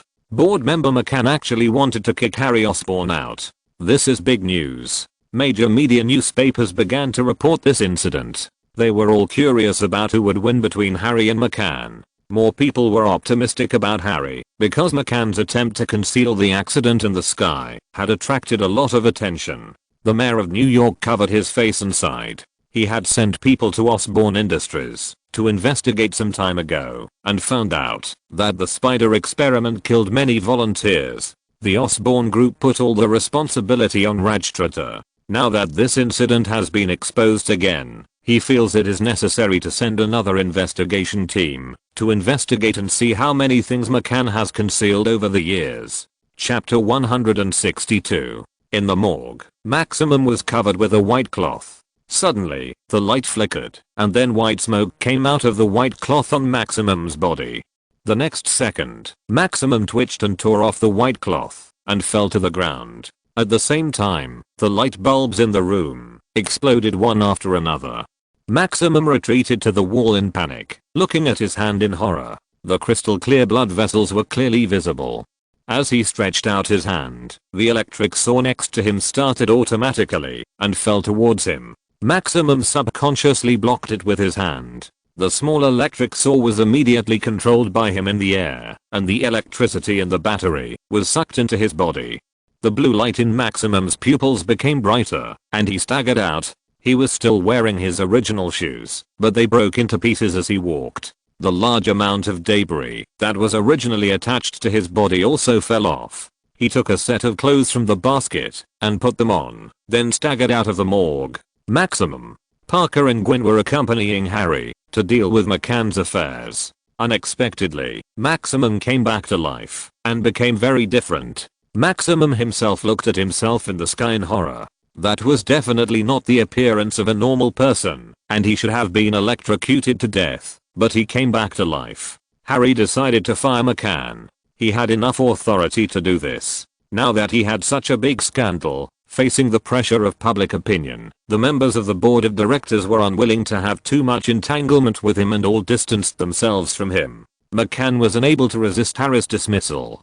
Just the surveillance and the intention to kick Harry out of the company made Harry unable to tolerate his existence, and he would have to face the investigation of the investigators next, because the spider experiment had just passed not long ago. Even if he knew that he had completely cleared himself of the responsibility for the spider experiment, he was still a little panicked. After all, he was not sure whether Harry could recover the deleted and hidden logs in the system. If he didn't find them, he could still make excuses, but if he did, he would really fall into the abyss. Tony frowned and looked at Maximum and asked uncertainly, "Do you know what's going on, Banner?" "No." Banner also frowned and looked at Maximum. This was just like him being turned into the Hulk by gamma rays. It was purely an accident. The egghead squinted at the sky, thinking in his heart, the people around Peter Parker are really in trouble. Let's not talk about Uncle Ben's death. Even his good friend Harry has a genetic disease, and his fanatical fans have suffered strange things. After meeting with Harry, Parker walked alone by the river at dusk, looking at the call from Gwen. He was hesitating whether to answer it. Finally, he made up his mind and answered her call. "Hey." At night, Gwen stood alone on the roadside waiting. Parker came to the agreed place and watched her walk over, completely ignoring the vehicles on the road. A truck driver braked suddenly and yelled at him, "Hey, idiot. Don't cross the road." But Parker only had eyes for Gwen at this time and ignored him. Gwen, who was waiting, saw Parker walking towards her and smiled. Parker approached her and took the initiative to greet her. "Hey, you are so beautiful. Sorry, I instinctively wanted to contact you. It's really..." Gwen apologized first. Hearing her words, Parker quickly said, "No. Instinctively. It's actually pretty good. I just think it's time. Do you understand? We should be friends again." Gwen smiled slightly. "Yeah, be friends. That's good." Parker nodded. "I just don't want things to be too complicated between us. I just told others that I don't like complexity." Parker raised his eyebrows and said, "Then let's keep it simple." Gwen nodded. "Okay, great. Okay, no problem. Okay, then, I say. Haha, if we want to be friends, I think we need to make 3 rules." Parker walked forward and Gwen leaned against him. 3 rules. Haha. Hearing this, Gwen looked at Parker a little surprised and a little funny. "Yeah. 3 rules. For example." Parker laughed. "For example, which one?" Gwen looked at him with amusement. "Your kind of laughter. This is not okay." "No." Parker turned his head and looked at her. "What? I can't laugh like that." Gwen opened her eyes. She looked at Parker with wide eyes. "No, you have to come up with a more annoying laugh." Hearing this, Gwen laughed even more exaggeratedly. This laugh is still very cute. Parker's skills in flirting with girls are superb, and one sentence made Gwen laugh so hard that she couldn't close her mouth. "Not cute at all." "Cute? No, not cute at all." "Okay, I can think of one." Gwen immediately thought of one of Parker's advantages. "Tell me about it." Parker stared at her. Don't stare at me with your charming big brown eyes and then say I'm so beautiful. Okay, I'm serious about this." Gwen looked at Parker and subconsciously touched her nose. "Oh, no." Parker looked at her movements. "What's wrong? I can think of another one." "Don't do this anymore. Don't rub your nose like this anymore." Parker made the gesture of touching his nose. "What do you want me to do? It's allergy season now. I can't stand this. You are flouting my rules. I'm leaving." Parker pretended to leave and scared her. "Don't do that." Gwen smiled and looked at Parker. Parker walked back and looked at her and said, "Let's go eat ice cream first, then I'll leave." "Do you want ice cream?" Seeing Garfield Spider and Gwen getting along, Toby Spider followed suit and looked at the first generation Gwen. "Sure, I'll go with you." She nodded, then took Toby Spider's hand and fell from the roof. Toby Spider held her in his arms and quickly swung to the nearest street with Spider Silk, where there was an ice cream shop. "Peter? Gwen?" The first generation Aunt May shouted at the roof with a plate of fruit in her hand, but no one responded. "It's strange. Where did they go?" She walked down with the fruit. "They must have gone out to play, right? Judging from the 2 of them in the sky, they might be in high spirits." The first generation Uncle Ben guessed. "Okay, I just washed the fruit. Here." Aunt May handed the fruit plate to Uncle Ben, who took it and picked up a grape and put it in his mouth. So sweet. If you're listening to this novel on a channel other than Fanfic World, it means they downloaded and uploaded it without effort. We cordially invite you to visit our channel, Mundo Fanfic Novelos. There you'll find the original version of this story and you can explore many other novels of various genres. We're waiting for you to immerse yourself in a world of incredible novels. Chapter 163. Maximum walked to the street. As he approached, the cars on the road sounded alarms. Maximum came to the side of a car and touched the headlights with his blue glowing hand, which immediately drained all the power of the car. Maximum returned to the center of the road, raised his head and looked forward. He saw the bright lights ahead. He clenched his fists and walked forward. On the other side, Gwen was eating ice cream and talking happily with Parker. "Yeah. So I did it, and then I fell in love with the restaurant with Korean meatballs. Have you been there?" "No. But I know where it is, on 6th Avenue. You like it very much." Hearing this, Gwen looked at Parker a little strangely and asked, "How do you know?" Seeing that Parker didn't answer, Gwen asked again, How do you know I like it there?" Parker knew that he had let the cat out of the bag because he had been paying attention to Gwen silently and he wanted to evade it. Because you told me." Parker felt a little uneasy about lying and he lowered his head and circled around the tree. Gwen said while stirring the ice cream, "That place just opened last month." Then she seemed to realize something and laughed. "Have you been following me?" "I knew it." "How often?" Gwen actually felt Parker's gaze every time before, but every time she turned her head, she was always empty.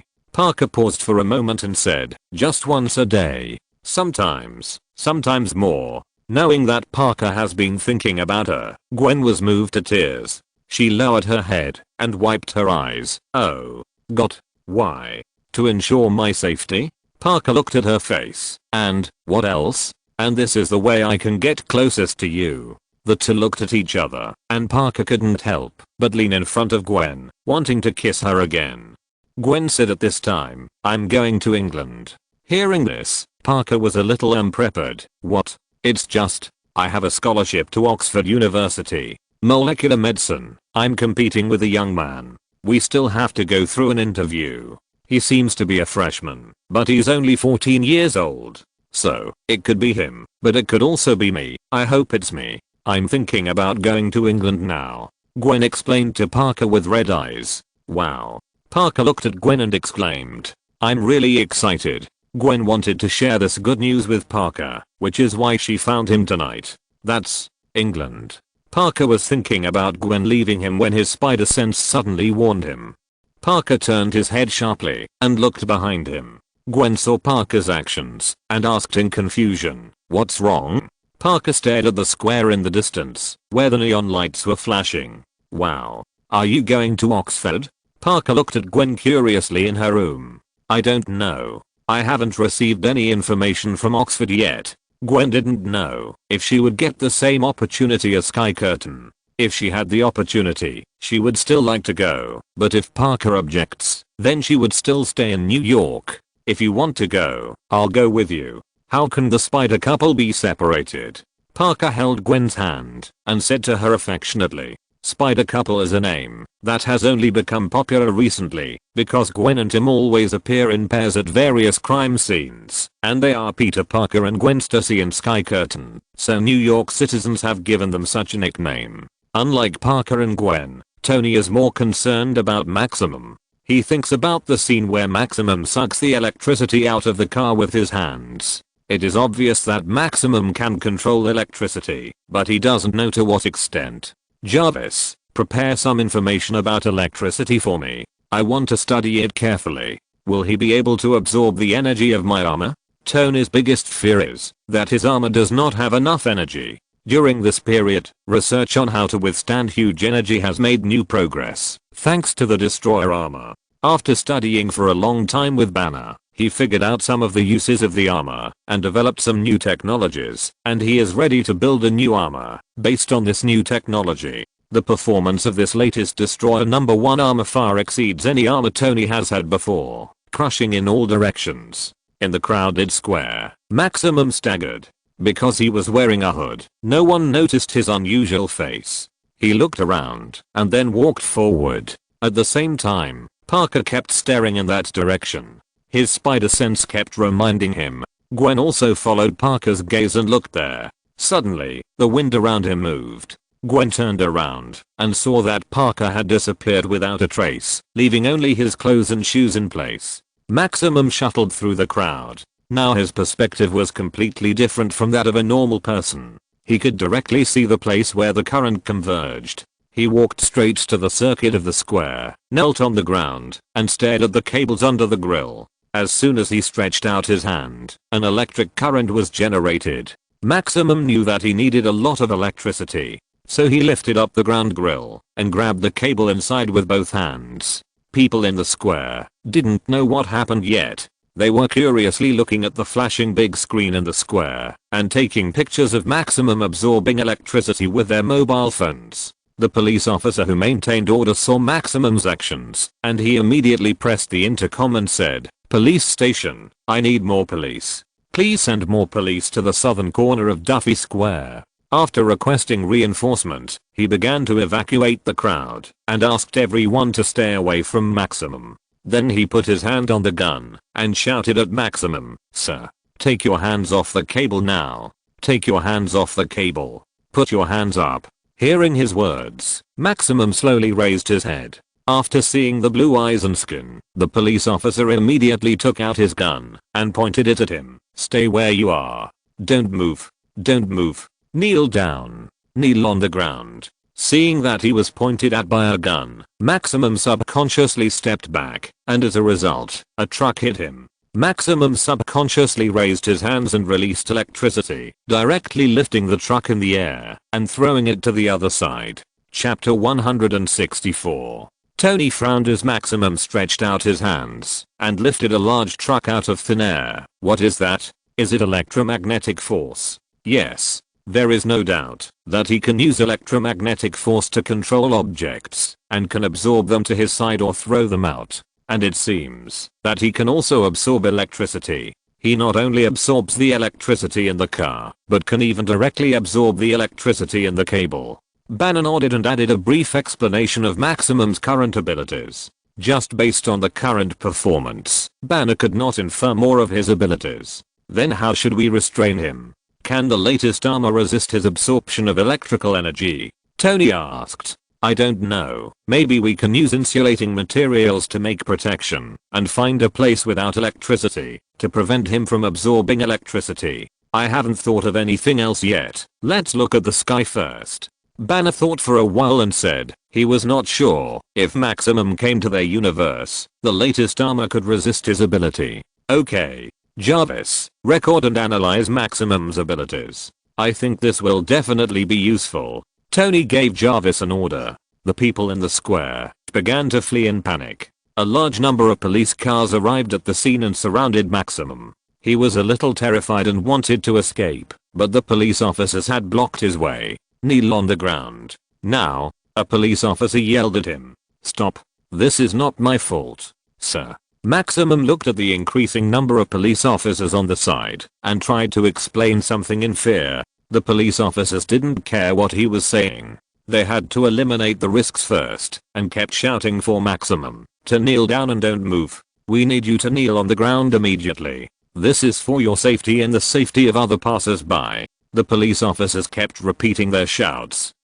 Maximum, who was still trying to explain at this time, suddenly found that a strange man with a blue light appeared on the big screen in the square. It turned out that the reporters on the scene were filming him and posting it on the internet. OMG. He pointed at the big screen and kept saying, "They saw me, you saw me, you saw me, they saw me." Maximum couldn't help but get excited because he was no longer an unknown person. He was being watched by countless people, and he was no longer the little transparent person that no one cared about before.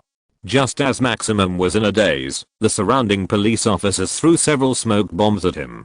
Maximum looked at their actions and shouted repeatedly, "No, no, stop, don't do this to me, wait, this is not my fault." They saw that Maximum ignored them, so they had to take action. Maximum gradually became excited in the smoke, and several smoke bombs under his feet were suspended by electromagnetic force. "It's not my fault. I said stop." With Maximum's roar, he burst out a huge electromagnetic field from his hands and directly lifted all the police cars surrounding him away. Many police officers were blown away before they could dodge. A large number of police cars crashed into the shops around the square. A sheriff ran away in panic, and a police car crashed towards him. At the critical moment, Parker appeared at the scene in his combat uniform and held up the police car for him. He even had time to joke with him, "Luckily you are driving a car instead of riding a horse." The sheriff, who fell to the ground with lingering fear, looked at Parker with a pale face. The unaffected police officers on the other side began to shoot Maximum. Maximum subconsciously raised his hands to make a defensive gesture. The powerful electromagnetic field formed an invisible wall. A large number of bullets were vaporized on the spot before they could even get close to his body. "All police forces, stop shooting. Listen to my command." The sheriff gave orders to the surrounding police officers with a walkie-talkie, but some police officers did not hear it and were still shooting. All police, stop shooting. Repeat. Stop shooting. Temporarily retreat. Seeing this, the sheriff shouted again. The gunshots gradually became sparse, and the intact police began to take the injured police officers away from this dangerous place. Parker turned over and jumped onto a police car and looked at Maximum in the distance. At this time, he was still trying to get the police to stop firing. Stop. Stop. Yo. Sparks. Hey. Are you okay? Parker half crouched on the police car and stretched out his hand to Maximum and asked loudly. Maximum turned his head and saw Parker. Is it you? Yeah, I know. It's me. Who are you? Parker couldn't recognize him as Maximum at this time. Maximum took a step forward, and a large amount of electricity instantly surged from his feet. Don't you remember me? No. Should I remember? Parker looked at the stairs behind him along the current passing through from below. There were still many people watching on the stairs. He realized that the steel grills in the square would conduct electricity. I walked to the street and was almost hit by a car. You swooped down and took me away. You saved me. You said you needed me. Maximum recounted the process of being saved by Parker. Hearing his words, Parker remembered. You are the one who took a bunch of blueprints. Yes. Blueprints. Yeah. I remember you. Of course I remember you. You are my eyes and ears. Seeing that Maximum was much calmer, Parker got off the police car and walked towards him. What's your name? Parker couldn't remember Maximum's name. How could you forget me? Maximum looked at him with some dissatisfaction. Hearing this, Parker immediately began to desperately recall his name. I know. Don't tell me. While he was still recalling, Maximum took the initiative to say his name. Parker could hear it, even if he covered his ears with his hands. He immediately said, "Is it Maximum? Sorry, I didn't recognize you because you look different." Just as Parker was talking to Maximum, a police officer aimed at Maximum from a high place with a sniper rifle. Are you okay?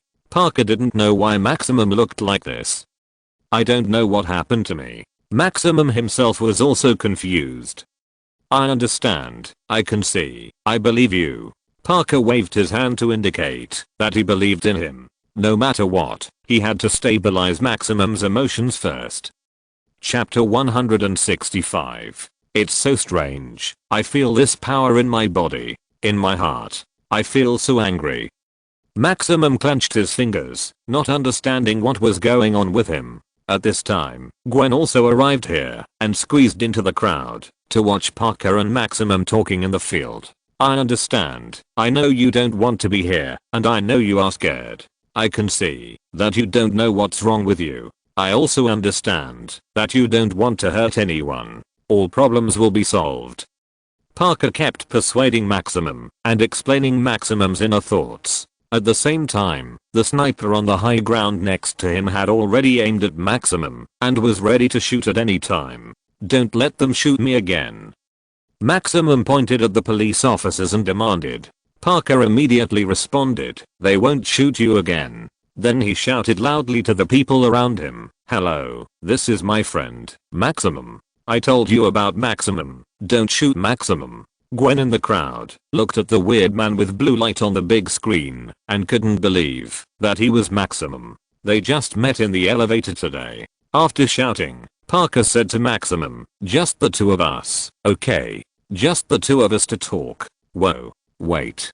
Don't move, be careful, because there is electricity. Hearing his words, Maximum moved his feet and wanted to walk towards Parker, but as soon as he raised his foot, the sole of his foot and the grill on the ground produced electric sparks. Parker hurriedly told him not to move, so he retracted his foot again. I just want everyone to see my existence. Maximum looked at himself on the big screen. He didn't want to be that little transparent anymore. The sniper on the other side received an order to shoot Maximum if he moved. How about you come with me? Let's go talk somewhere else. Leave these people, okay? Parker suggested. Yeah, okay. Maximum nodded and agreed, but as soon as he took a step back, He stepped on the water and generated a large amount of electricity, so the sniper immediately seized this opportunity and shot him. Hearing the gunshot, Parker quickly raised his hand and shouted, "No, don't shoot." But it was too late. The enraged Maximum turned around and released a large amount of electricity towards the sniper's position. "Maximum, don't." Parker fired a spider silk to pull back his outstretched hand, and the current flowed along the spider silk to Parker's body and immediately bounced him out. Fortunately, after Parker was knocked down by the stun gun before, Parker changed his battle suit to an insulator. Although the electric shock was isolated, the impact still made him hit a police car directly. The huge impact force moved the police car a few points, and a huge dent was knocked out of the car door. After landing, Parker took a look at the spider silk launcher on his left hand, only to see that the launcher was constantly sparking, and spider silk was gushing out of it uncontrollably. A large screen fell off due to the huge impact, and there was a policeman under it. Parker immediately stood up and pulled him away with spider silk to avoid being smashed into a meat paste. "Wow. Maximum. So powerful," Parker exclaimed. He didn't expect Maximum's power to be so great that he was directly bounced away. Then he frowned and looked at the scrapped spider silk launcher. The transmitter was directly damaged. "It seems that I have to think of a way." Hearing his words, Gwen thought for a while and said, "Try the electric magnetization." Hearing this, Parker looked at Gwen and said, "What do you mean? Remember the natural science class in the 8th grade? If you use a battery to magnetize a nail." Before Gwen finished speaking, Parker continued, "There will be electric charges." "That's right." Gwen nodded. Parker picked her up and spun her around and said, "Oh, Gwen. It's great to have you. Put me down quickly, Peter. There are people watching." Gwen glanced at the surrounding students and said shyly, "Tony watched Maximum vaporize all the bullets with electromagnetic force." It was obvious that Maximum was not afraid of the bullets coming from the front. And when he was not prepared, the sniper bullet still did not hit him, but went straight through his body and fell to the ground. Jarvis slowed down the video it recorded and played it dozens of times. Tony saw clearly that part of Maximum's body turned into an electric current at that moment, and he returned to his original state after the bullet passed through. "This is not good news." Banner looked at him solemnly. "Point Maximum. What do you mean?" Tony looked at Banner after hearing what he said. Banner explained, "This means that it can change its body shape. Did you see it?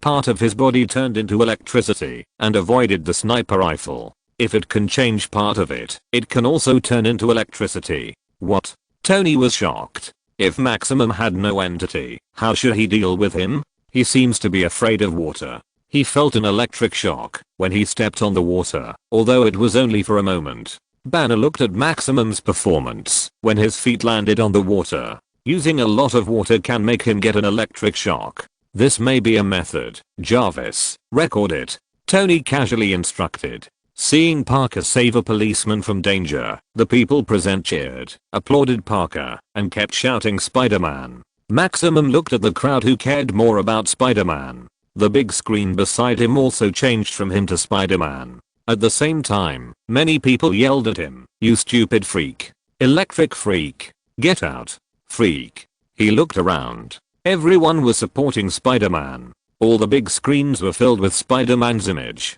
He seemed to have turned back to the self that no one paid attention to. Looking at those people scolding him, the fire in Maximum's heart burned more and more fiercely. The raging anger engulfed him. He roared, "Shut up."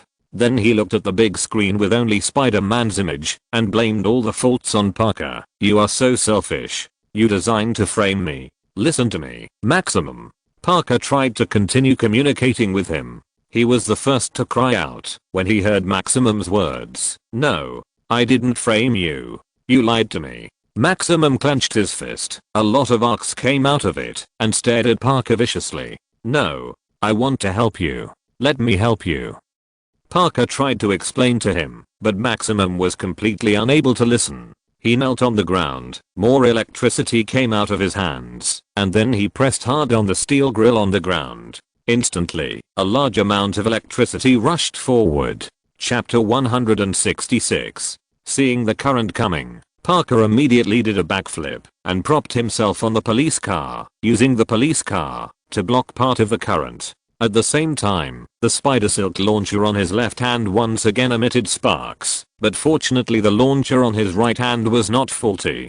Parker's spider sense was activated, and when he looked back upside down, it seemed as if time had stopped. He saw the current flowing along the grill to the handrail on the stairs, and saw the woman holding the child and the man on the other side preparing to put his hand on the handrail. He also saw the steel railings directly above the stairs and all the people on the stairs, as well as the police car in front of him surrounded by a large amount of current and smashing towards people. He thought of the solution in an instant, and first used the intact launcher to shoot spider silk to the left and right sides, blocking the police car in front and bouncing it back before it hit anyone.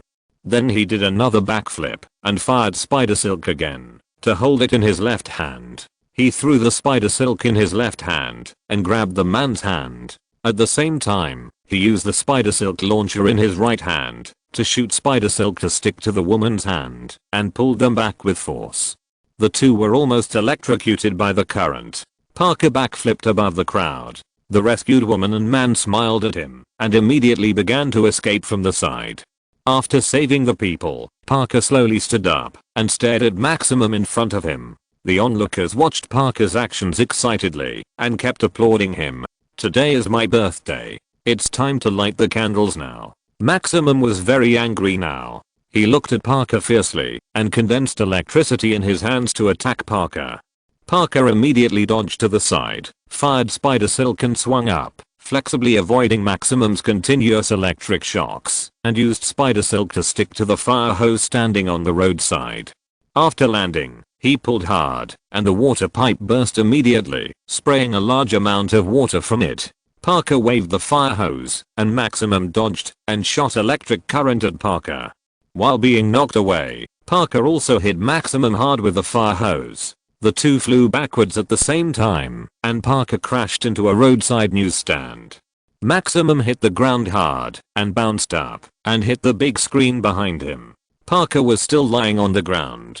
Maximum looked at the chaotic square. In his eyes, the direction of the circuit on the square was clear. He picked up two cables and directly pressed them against his body, absorbing electricity directly from them. The powerful electricity made him roar. It only took a few seconds for the lights around the square to dim. The next second, a very strong electromagnetic burst out from Maximum's body, instantly sweeping across the buildings around the square. The big screens on the side of the square fell off and smashed down. The people below kept running for their lives. A large amount of building debris fell on the street, causing countless people to panic and scream. Maximum slowly floated out and hovered in the air. More electricity came out of his hands. Gwen looked at the people who began to flee in panic and was a little overwhelmed.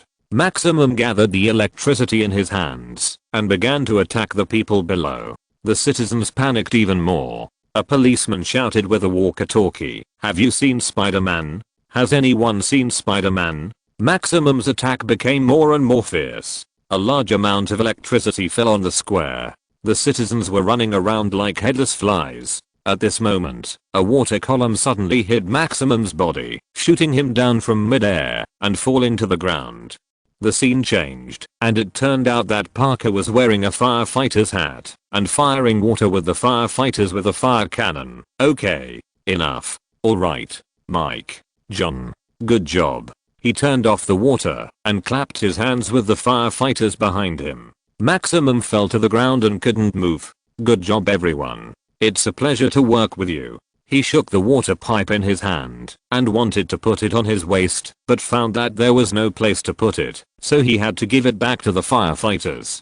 Two special police officers approached Maximum cautiously. He fell to the ground with a look of hostility in his eyes. "Spider-Man."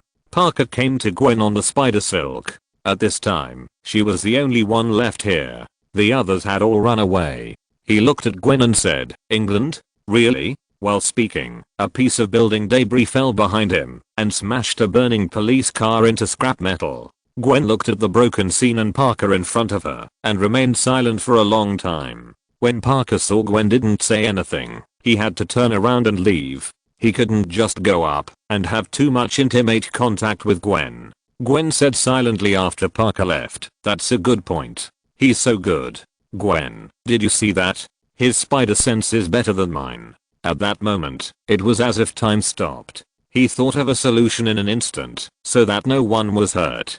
Toby Spider was amazed when he saw Parker rescue everyone in a very short time. No wonder Cheyenne Moose said he was proud of his spider sense. He had to admit that he was not as good as Garfield Spider in this aspect. Gwen nodded in agreement. She had fought with Toby Spider many times wearing venom. Toby Spider obviously couldn't rescue everyone as easily as Garfield Spider. Toby Spider directly took on many unavoidable attacks. Compared with Garfield Spider, who was like an agile assassin, Toby Spider was more often a warrior with great strength.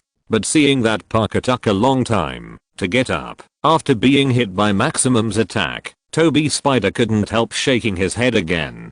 Garfield Spider's physical fitness was obviously not as good as his. Maximum was terrified. He didn't expect that his future self would actually do such a thing. He looked at Harry with horror. When he went to the square from the sky, Harry came over. He wanted to see how it would develop next, but the result was beyond his expectations. Harry narrowed his eyes. He thought about it and knew what Maximum was thinking. Maximum, you have to know that Peter doesn't want to hurt you. You have fulfilled your wish now, and everyone knows you. Yeah, everyone knows me. Maximum looked at himself lying on the ground in the sky, and for a moment he felt mixed emotions. He wanted people to notice him, but he didn't want to do evil in this way.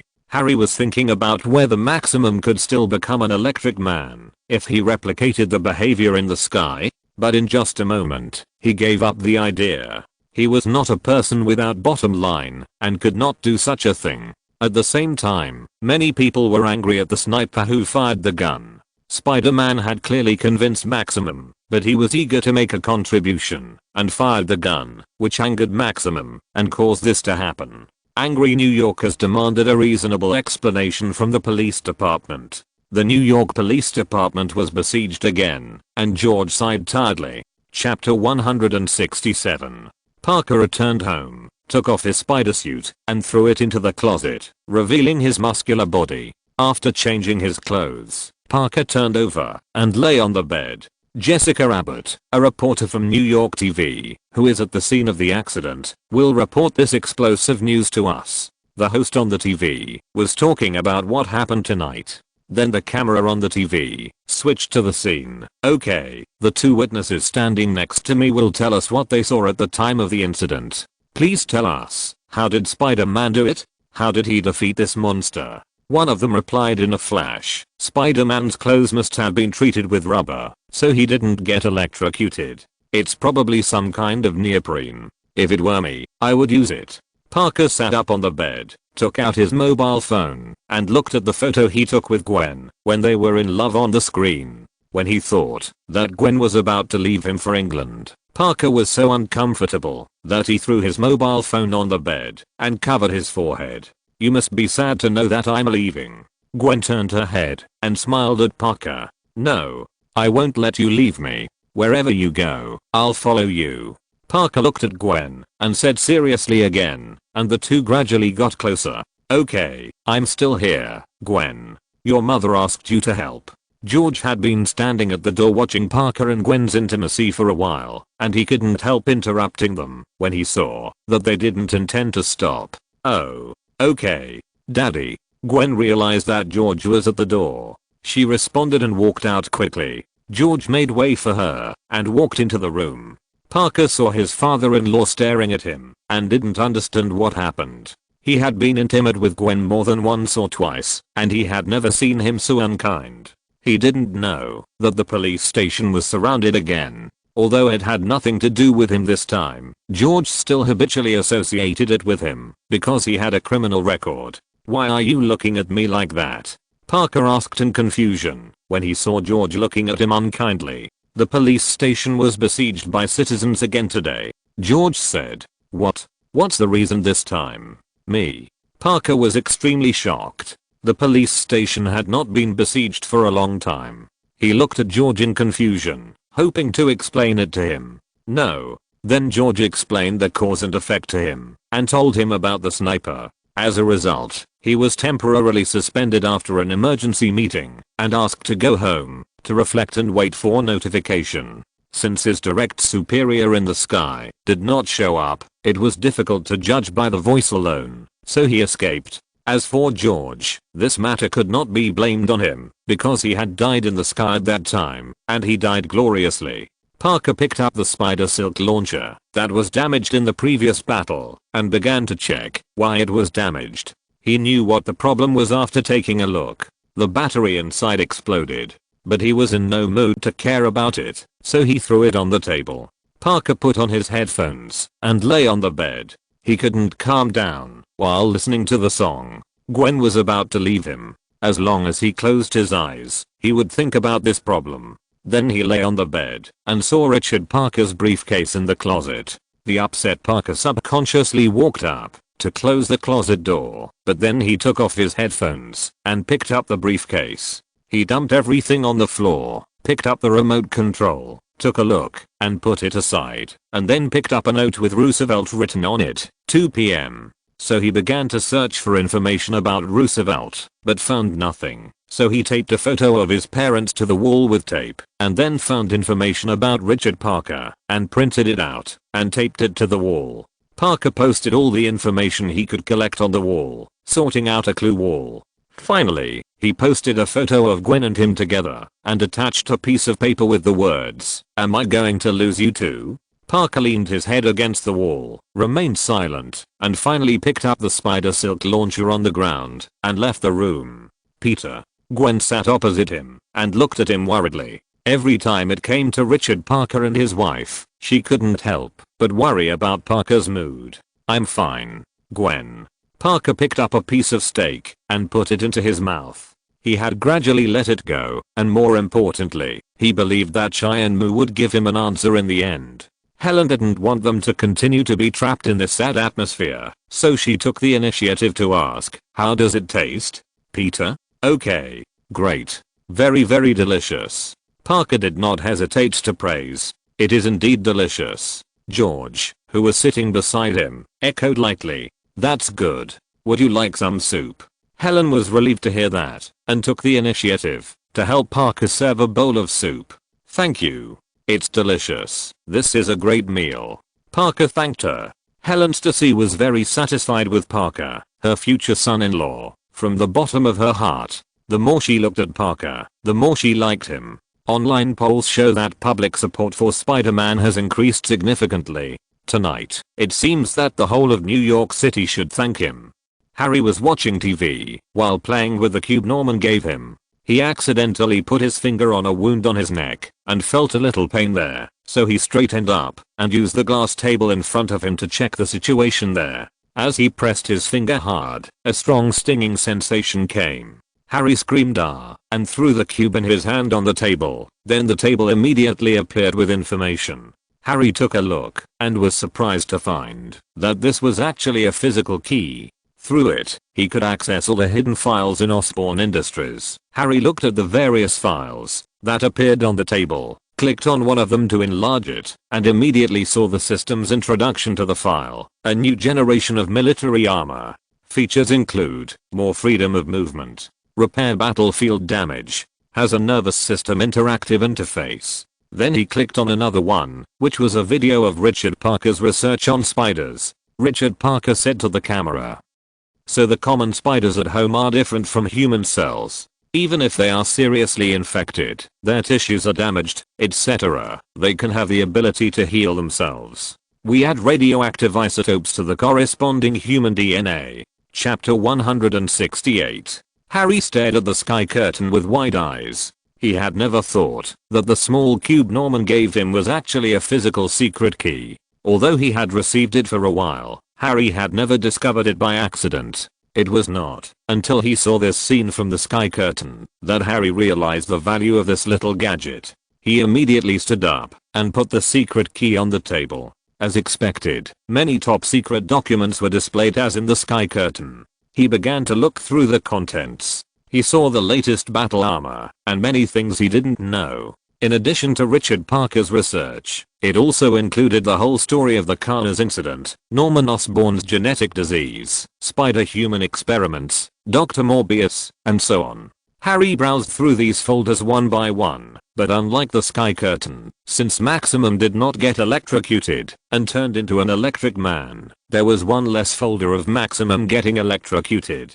McCann, who had been fired and was facing investigation, also saw this scene. He could only pray that Harry didn't know that the secret key could restore deleted and modified data, so that without evidence, he would be kicked out of Osborn Industries at most. At the same time, Harry also realized that Sky Curtain had exposed all of this. He needed a new way to obtain this permission, otherwise if the secret key was stolen, it would cause great trouble. And he was sure that all countries in the world, including the White House, had recorded the title in this document.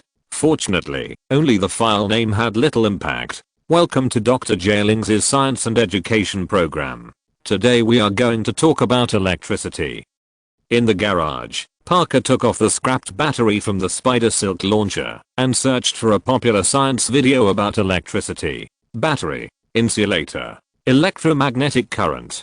The battery can withstand a large amount of input charge. The larger the battery capacity, the more charge it can withstand. But if the input charge exceeds the output charge, the battery may explode. Bang! While listening to the sound in the video, Parker did the experiment. He replaced the button battery with a large battery, fixed the launcher, shot out a line of spider silk, and then connected the voltmeter. He put on protective gear and turned on the electricity. The moment the wire clamp clamped the spider silk immediately turned red, the voltmeter instantly filled up, and then the battery immediately exploded, which happened to be synchronized with the voice of the blogger in the video. When conducting such experiments, please be sure to take protective measures. You are not invincible, the blogger in the video was still saying. Although Parker was mentally prepared, he was still shocked, but he still did not give up. I need a bigger battery, he muttered to himself. Then he tied several large batteries together, put on a cloak made of insulators, and tried the experiment again. Then, just like before, the battery exploded directly when the electricity was turned on.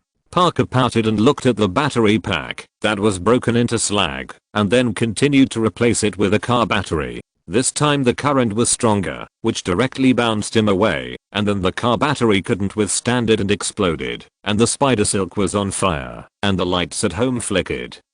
Parker screamed, and quickly took out the fire extinguisher he had prepared, sprayed it at the spider silk, and put out the fire on it. The car battery was completely scrapped, and sparks flashed from time to time. Seeing this, Parker also sprayed the battery twice. Ha ha ha. Peter, are you going to dismantle the garage of your old house? Gwen laughed at Parker's operation and even went online to find the video. It was clearly written in the book. Parker covered his face and felt ashamed to see people. He didn't even remember that he had learned related courses in the 8th grade. Gwen will probably laugh at him for the rest of his life for this matter. Now he can no longer say that he is the first in the class. Seeing her future son-in-law being humiliated, Helen said, "It's better than you making a mess of the house. You made your father and Peter's clothes unwearable, and you also broke the door, the table and a pair of shoes. And the hole in the wall has not been repaired until now. Oh, Mom, I'm your daughter." Gwen looked at Helen dissatisfiedly for telling her own dark history. Parker wanted to laugh, but didn't dare to laugh, and it was very uncomfortable. Gwen didn't dare to argue with her mother, so she could only vent her temper on Parker. Seeing his shoulders trembling, she knew he was holding back his laughter, and turned her head away from him with a humph. Parker quickly stopped laughing and started to coax Gwen. The scene changed, and it was already morning. Parker's cell phone rang. Parker, who hadn't woken up yet, fired Spider Silk without raising his head, and ended up pulling the crowbar back and hitting himself. With a pop, followed by what came, was Parker's scream of "Ah!" Parker dropped the crowbar, and fired Spider Silk again, successfully pulling back the phone this time. "Hello." Harry's voice came from the phone. "Peter, it's me." "Hey, Harry, what's wrong? What time is it now?" Parker asked sleepily. In the evening, or in the morning? I don't know. I didn't sleep all night. I have to see you. Harry's voice was full of fatigue.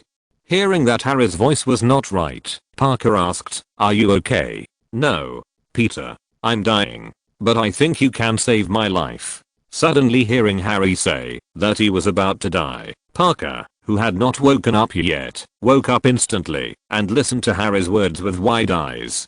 In Osborne Industries, Parker and Harry were watching Richard Parker and Norman Osborn's video about spider experiments together. What you are seeing now is the world's first hybrid of a human and a spider. Our original goal was to extract venom from their glands and use it to make a medicine that can cure diseased cells. Norman Osborn introduced first, and then Richard Parker supplemented it. If I can be cured, think about other diseases. Then Alzheimer's disease, even cancer, is not a problem. The video ended here, and Harry closed the video and looked at Parker. They failed to get to the human experiment stage. 14 years of painstaking research, but no results. Except for this. Harry stood up and threw a stack of newspapers about Spider-Man on the table. Spider-Man? What's wrong with him? Parker was a little confused for a moment and wondered what this had to do with him. He was bitten by one of the spiders and successfully mutated. I don't know why or how, but he has all the abilities of a spider, including self-healing. I want to find him. I want his blood. Harry is looking forward to Spider-Man's blood being able to heal himself. Parker is a little overwhelmed looking at his expectant look. Chapter 169. Harry. Peter looked at him worriedly. He told Harry last time that he was willing to cooperate, but Harry refused because he had seen the results of Spider-Man's human experiments. In addition, what Sky Curtain said made Harry give up the idea that Spider-Man could heal himself.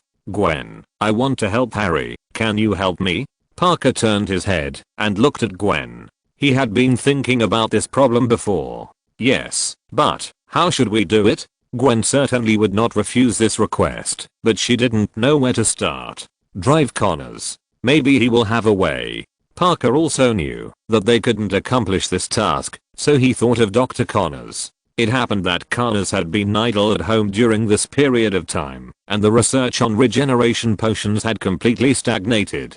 Because the citizens strongly protested, even if Harry wanted to restart the research, he had been committed to persuading the people recently, but it didn't work. The people, especially the people of New York, were afraid that the disaster in Sky Curtain would happen again. Even the board of directors collectively opposed this matter because the pressure of public opinion would cause the stock of Osborne Industries to plunge. Osborne Industries has shrunk and evaporated nearly half of its assets compared to its peak. They were unwilling to take risks, and the investors behind Osborne were unwilling, so even Harry could not force the experiment, so Connors had nothing to do, and stayed at home for a long time. Gwen came to her workstation. Since she heard Maximum's name yesterday, Gwen remembered that she had seen him at Osborne Industries. He was also an employee here. She looked around and made sure that no one was paying attention to her. She began to look up Maximum Dillon's name on the computer. Parker looked at Harry in disbelief. You want Spider-Man's blood? Parker said as he sat on the chair. It can save my life.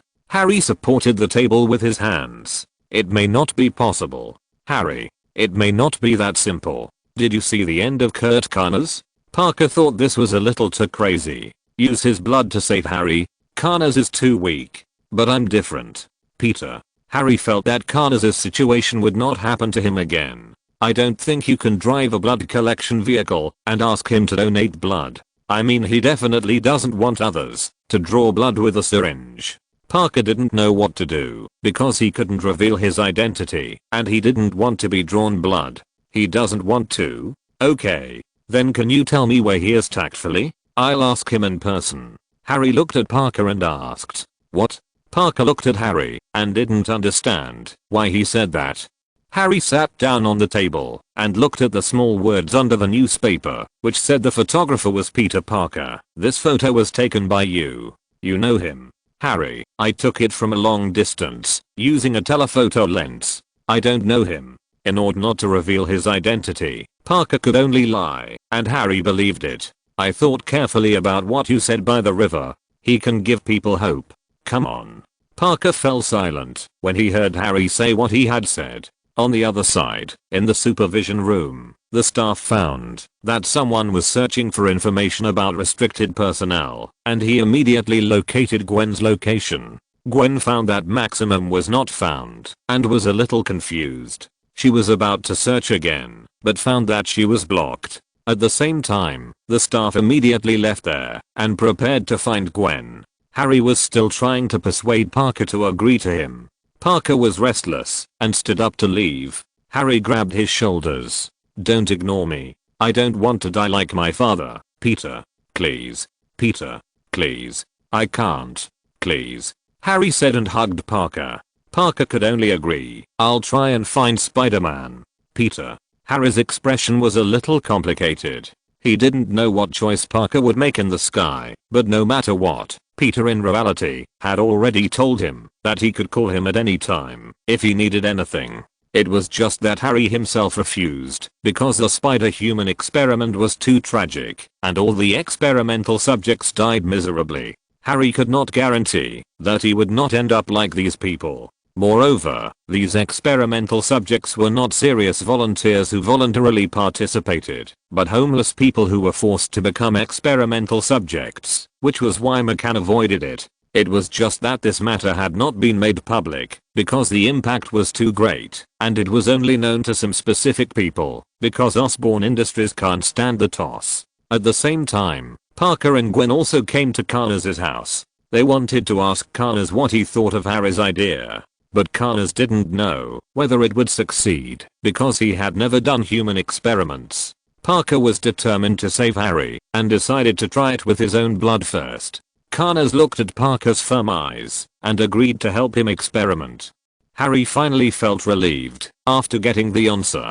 Parker left Harry's office. At the same time, the security guard had come to Gwen's floor. A colleague was wondering why the security guard came. Gwen looked up and found that they were looking at her.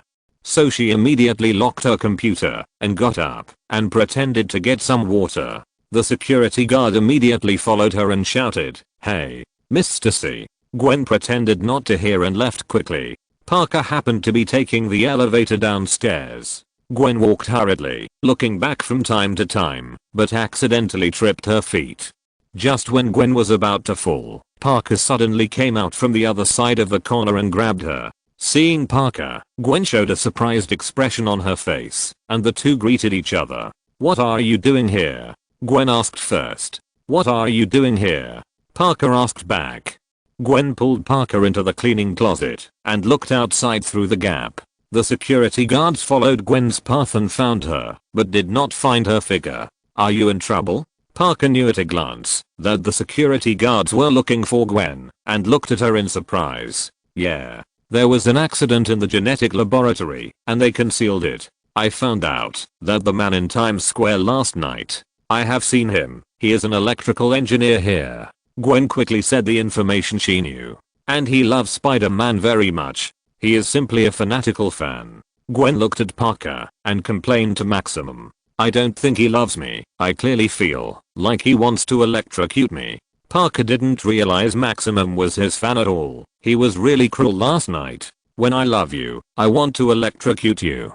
Gwen teased Parker and then said, "I searched for his information on the computer and it was all cleared. He disappeared. OMG. Oscorp's usual method." Parker sighed. If you're listening to this novel on a channel other than Fanfic World, it means they downloaded and uploaded it without effort. We cordially invite you to visit our channel, Mundo Fanfic Novelos. There you'll find the original version of this story and you can explore many other novels of various genres. We're waiting for you to immerse yourself in a world of incredible novels. Chapter 170. What about you? Why are you here? Gwen looked at Parker curiously and wondered why he suddenly came to Osborne Industries. "Harry, he's dying." Parker pursed his lips and told Gwen the news. "Osborne? What do you mean? He's dying?" Gwen was shocked and didn't understand. He was only 20 years old. He thinks the only thing that can save his life is my blood. Spider-Man's blood. As far as I know, if I give him my blood, it might kill him. Parker was most worried that his blood would not only fail to save Harry, but would kill him instead. Maybe even worse. Gwen also agreed with Parker's idea, knowing that Dr. Carnes's previous experience was still vivid in her mind. I know. Parker nodded, so he was hesitant. Then he turned his head and looked outside, and said to Gwen, "This is the cleaning closet, Gwen. This is the most cliché hiding place, not smart at all. I'm sorry. I didn't take the two of us to a hiding place." Gwen looked at Parker and smiled softly. "I need to talk to you about Britain. I think, because I don't." Before Parker finished speaking, Gwen kissed him. "You just kissed me." Gwen looked at Parker with wide eyes, saying that they were friends. "I'm sorry, I couldn't help myself." "How did it feel?" Parker asked, looking into Gwen's beautiful eyes. "It's a bit rushed." I know. So, you take the elevator, and I'll lead them away, okay?" Parker came up with an idea to help Gwen get out. Gwen agreed immediately. She was not worried that Parker could not do it. The two left the closet. Gwen ran to press the elevator. Parker saw a security guard coming. So he came to the corner and waited. He saw a cup of coffee on the food cart pushed by a passing waiter. She was reading a book while walking, so Parker took advantage of her unpreparedness and pulled the coffee over with the spider silk. Parker was waiting at the corner with a cup.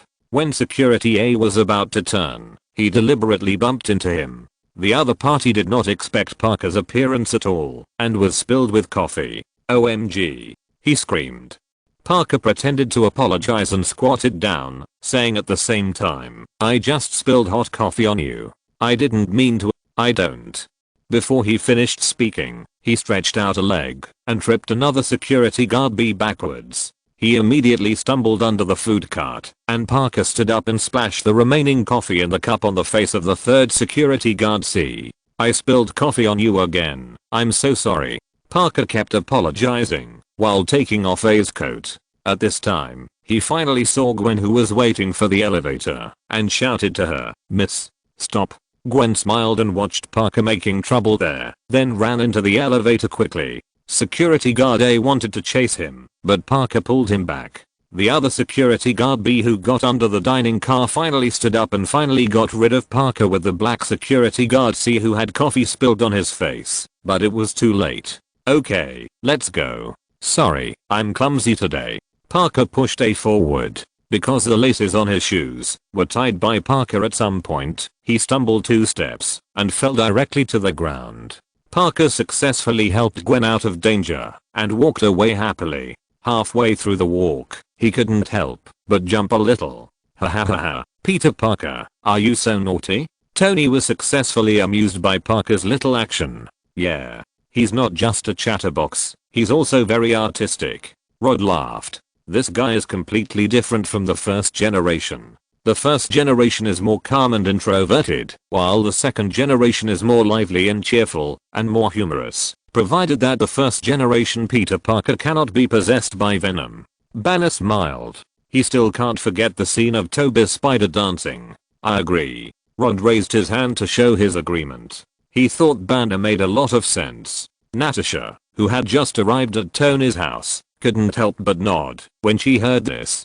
"Ha ha ha, Peter." Gwen didn't expect Parker to help her out of danger in this way, and the security guards in the sky were embarrassed and were fooled around by Spider-Man. Fortunately, no one would think they were embarrassed. After all, how many ordinary people would not be embarrassed in the hands of Spider-Man? The criminals felt the same way. Compared to the security guards, they were directly hung in the sky by spider silk. And sometimes there were more than one Spider-Man, but 2 Spider-Men playing tricks on them. It is precisely because of the 2 Spider-Men that the crime rate in New York has dropped even more dramatically. Parker scratched his head awkwardly and then concentrated on operating with Connors, but soon received a message that the system simulation failed. He continued to try without giving up, but the system kept prompting failures. It would be fine if he just died simply, but the key simulation turned into spider-like monsters. For a moment, Parker didn't know how to help Harry, and Connors also sighed. If Parker's blood could succeed, maybe he could get a new arm. Damn it. Seeing that he kept failing, Parker couldn't help but smash the table and walked around the system. But no matter how anxious he was, the simulation experiment never brought good news. "Peter, Gwen looked at him worriedly. She knew that Parker wanted to save Harry very much, and she didn't want Harry to be troubled by the disease, but the result was very helpless. Tell me, what should I do? What should I do to save Harry? Parker looked up irritably, looking at the sky, hoping that it could help him. Peter Parker, do you really want to save Harry Osborn? The voice of the narrator appeared as Parker asked. Yes, I want to save him. Tell me what to do. Didn't you tell others before? That big Tony, and that Thor. Parker looked at the sky, which was probably the only one he could ask for help. Connors also stared at the sky with wide eyes. If possible, he also wanted the sky to help him repair his arm. Then let's make a deal. You help me do one thing, and I will help you save Harry Osborn. How about it? Okay. Parker didn't even ask what it was, and agreed directly. His idea was very simple. If the sky wanted to harm him, he couldn't resist at all. Good. Then this is what you want. As for what you are going to do, I will tell you later. As the voice of the narrator fell, a bottle of potion-emitting white light fell into Parker's hands. Chapter 171. In the elevator, Gwen was gasping for breath when a voice suddenly came from behind her. Gwen Stacy. OMG. Harry's voice startled Gwen. She turned around and saw Harry holding his pounding heart again. Sorry. The two apologized to each other at the same time, and Gwen added, it's okay. I'm Harry. I'm an old friend of Peter. Harry introduced himself to Gwen. Yeah, I know who you are. Sorry, I was a little anxious just now. Gwen apologized to him after calming her heartbeat a little. It's okay. It's a pity that he didn't introduce us to each other. I thought you two broke up. Harry smiled and glanced at Gwen. He saw Parker next to Gwen just now, although he didn't know where he went. Hearing Harry's words, Gwen's smile gradually disappeared. Oh, that's right, we broke up. This matter. Gwen smiled bitterly. It's complicated. Harry added. Yeah, it's complicated. Gwen nodded. I want to say that this is Peter. Everything related to Peter will be complicated. Harry laughed and complained about Parker. He knew Parker's character very well. Yeah, that's right. You're right. Gwen felt a little sad when she thought of Parker's entanglement. That's why he needs you, isn't it? Let him make a clear choice. Harry looked at Gwen inexplicably. At this time, the elevator arrived at the floor where Gwen was going. She smiled at Harry apologetically. Nice to meet you, Harry. Me too. It's an honor. Gwen. Harry stayed in the elevator and watched Gwen leave. He was thinking about it. He didn't know if Parker could find Spider-Man, let alone whether Spider-Man would help him. Parker, Gwen and Dr. Connors found Harry. At this time, Harry was shocked that Parker had made a deal with Skyman. Felicia came to inform them that they wanted to see him. Harry immediately realized that Parker had come with something that could save him. He hurried forward to greet him and saw Parker holding a potion in his hand. Peter, what deal did you make with Cheyenne Moo? Harry wanted to cry for no reason. In order to save him, Parker promised Cheyenne Moo one thing. Don't ask so many questions, Harry. Inject it into your body. Your genetic disease will be cured, and your descendants will no longer be affected by it from now on. Parker knew what Harry wanted to ask, but he himself didn't know what Cheyenne Moo would let him do. He could only pray that Cheyenne Moo would not let him do bad things, and everything else would be fine. He didn't care, as long as Harry could live. Then Parker directly stabbed the potion in Harry's arm. As the potion was injected, only the empty tube on the ground turned into white light and disappeared on the spot. Everyone was shocked again when they saw it. Only Gwen was not surprised. The spider that bit her at that time also disappeared like this. Dr. Connors was a little regretful. If the empty tube could be left, he might be able to extract some residue from it. Harry, how do you feel? Parker looked at Harry nervously. Harry felt hot all over and a little unstable. Parker quickly helped him sit on the chair. Oh, this feeling. My hand. Harry stretched out his right hand, which was shaking all the time, and slowly stopped shaking. He felt a strong force bursting out of his body. Peter, I feel better than ever. He clenched his fist and then easily lifted the table in front of him with one hand. Wow. Harry, you've become stronger? Parker looked at Harry in surprise and couldn't help but think of Harry and Toby Spider before. He guessed that the potion that Cheyenne Moo gave him might be the same type. Yeah. This is amazing. Harry nodded, feeling the power in his body. Harry stepped forward and hugged Parker. Thank you, brother. The scene changed and came to Ravencroft Mental Hospital. A man in a white coat put on his glasses, a pair of special gloves on his hands, and began to operate the instrument. As a soothing piece of music sounded, the machine in front of him was lifted up, and Maximum was fixed on it. Dr. Kafka stepped onto the small platform, and the staff beside him brought Maximum to him. Maximum slowly opened his eyes, and Kafka entered the command on the computer, saying while operating, "You had a serious accident. I'm Dr. Kafka. I'm here to help you." That's right. Doctor. Is that why you chose the military biostimulation electrode and the high strength capacitor? Austin Group production. Are you trying to help me? Maximum felt the heavy restraints on him and taunted Kafka. You're right.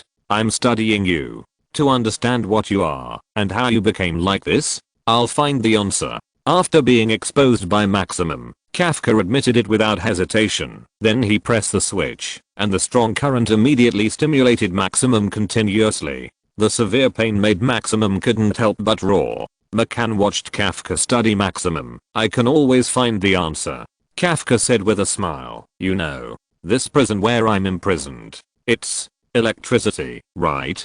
I can feel the current in the prison, like flowing in my blood vessels. Doctor, you can't control what you're doing now. This is the power of nature. Just like me. Kafka turned his head and looked at the pen that was rolling under the influence of Maximum's electromagnetic force, stretched out his hand to hold it, smiled at Maximum, and pressed the switch again. Maximum immediately felt severe pain. After a groan, Maximum stared at Kafka in front of him. Do you want to know how powerful I am? I want to know too. He threatened Kafka, and Kafka pretended to be scared by him and continued to press the switch. Maximum's inner anger became more and more intense. I urgently want to know. Doctor, but you'd better kill me this time. If I'm still alive, I'll turn off all the lights. Let everyone in New York know what it feels like to live in my world. A world without electricity. A world without kindness. A world without Spider-Man. Everyone will be able to recognize the real me. As Maximum spoke, the energy in his body became higher and higher, and red light began to flash under his blue skin. McCann took a look at the energy value that was getting higher and higher. Who are you? Kafka didn't know the following data and looked at Maximum curiously. Don't you know? I'm the Electric Man. As an electric current passed, cracks appeared on Kafka's glasses immediately, and McCann squinted at Maximum. At the same time, the system alarm sounded. Warning. Power restraint overload. Immediately seal the experimental subject. McCann snapped his fingers at the staff beside him, and they immediately began to put Maximum back into the water. Amazing. The Electric Man. Kafka took off his glasses and exclaimed involuntarily at the broken marks. Seal the experimental subject. As the machine moved, Maximum tried to break free from the restraints unwillingly, but could only watch himself sink into the water again. Chapter 172. Very powerful. This electro. Tony looked at Maximum on the sky with interest. If it weren't for the water that could conduct the current in his body, those large capacity capacitors really couldn't trap him for long. Yeah. But I'm more curious about what deal Peter Parker made with the sky. Banner nodded. Although he thought so, he was more thinking about what the sky would let Peter Parker do. Who knows? We don't know what the sky is until now. Don't think too much. That's the second generation of Peter Parker. Tony shrugged. Instead of worrying about Garfield, it's better to continue studying the armor and the cosmic cube. After the latest armor plan came out, Tony and Banner shifted their focus to the Mark series. Dr. Eric Shavig still focused on the cosmic cube, but Tony and Banner occasionally helped, so the progress was pretty good. At the same time, Toby Spider was also thinking about this problem, but how could Toby Spider know something that Garfield Spider didn't know? So he thought about it for a while, and then stopped thinking about it. On the contrary, Uncle Ben and George of the second generation were very worried about Parker, and called one after another. Parker told them what happened and told them not to worry. Uncle Ben and the others didn't know what Cheyenne Moo would ask Parker to do, but they just hoped that it wouldn't be something that hurt the heavens and the earth. Aunt May? Parker returned home and didn't see Aunt May. He came to his room and saw Aunt May sitting on the bed in his room looking at the clue wall on the wall. He pushed open the door. "What are you doing?" Parker looked at Aunt May in confusion. "When did you do this?" Aunt May asked with a complicated expression. After turning around, Parker decided to tell Aunt May about his doubts. "You didn't tell me something, Aunt May. When you mentioned my parents, you lowered your head. You must have something you didn't tell me." Hearing Parker's words, Aunt May lowered her head a little sadly. "You lied to me. I know you love me. I know you love me, but you just lied to me." Parker looked at Aunt May and said firmly, "I didn't lie to you." Aunt May looked up at Parker, then closed her eyes sadly. Aunt May, you should tell me. Aunt May, that's my father." Parker squatted down and looked at Aunt May. "Yes, he is your father, but he still left you here." Aunt May suddenly said loudly, "Tell me the truth." Parker looked at Aunt May pleadingly. "The fact is that your parents left you here in front of my house. You are still a child, your life is ruined, and no one explains it to you. Uncle Ben and I try our best to take care of you. Besides us, who else cares about you, protects you, worries about you? Your father? No. It's me who wipes your nose and tells you to brush your teeth, do your homework and wash your underwear. It's me." Aunt May's sudden outburst made Parker a little overwhelmed. He slowly stood up and backed away, looking at Aunt May, not knowing what to say. "You are such a stupid aunt. You don't understand science. Now you can't make ends meet. You can only take nursing classes with 22-year-olds to support your college education. I don't know what to do when Ben is gone. I don't know, but you are still thinking about your perfect dad. He is not here at all. No, I won't tell you. You are my child. I only know that you are my child. I won't hurt you." Listening to Aunt May's true thoughts, Parker looked at her with red eyes, tears in his eyes. He slowly walked to Aunt May and put his arm around her shoulders. "I'm your child. You are everything to me. You are enough. Far enough. I just want to express this. Don't get me wrong. I love you." Parker hugged Aunt May's neck and looked into her eyes. He wanted her to know that she would always be the first in his heart. "It's okay. It's okay." Parker put his forehead against hers, trying to convince her to tell him the truth. "Aunt May, I need to know." Looking at Parker in front of her, Aunt May decided to tell everything she knew. She sighed. "Okay, I'll tell you everything. A few days after the funeral, 2 government officials came to find us." Aunt May seemed to have returned to that day when 2 government officials came to them. "They said that the genetic research done by your father and Norman Osborn is very valuable, and someone is willing to pay a high price to buy it. So he ran away with the research results. They said he was a traitor. We don't believe it at all, Peter. They said he betrayed his best friend for money, friends, and betrayed us. I don't understand. This is impossible." Parker shook his head in disbelief and stood up and walked back. "I know. I didn't believe it at first. Peter, I don't know either. I keep thinking about this matter. What did I miss? He is a very ordinary and humble person. He has worn that white coat for 20 years. He takes the D train to work at 7 o'clock every morning and goes home at 6 o'clock in the evening. I don't know either. Maybe everyone hides a part of themselves, even in front of the people they love." Aunt May herself didn't want to believe it, but what other explanation was there besides this? She didn't know. The government said so. Parker heard this for the first time in so many years and felt completely hopeless. The image of Richard Parker as his father in his heart collapsed, and he paced around the room. "Peter, Peter." Aunt May called Parker's name worriedly, but Parker seemed to be deaf to it. "OMG. No way. Richard Parker is a traitor?" A black man shouted in disbelief. "No. Are you stupid?" Another middle-aged man next to him looked at him as if he were a fool. Apart from anything else, the first part of this video alone can show that Richard did not run away for money. After watching this, many people were talking about whether Richard Parker was a traitor. The FBI told Ben Parker and his wife that Richard Parker and his wife were traitors, but many people did not think so. They thought this might be a means of framing, and asked the FBI to explain. The FBI director was in a headache at this time.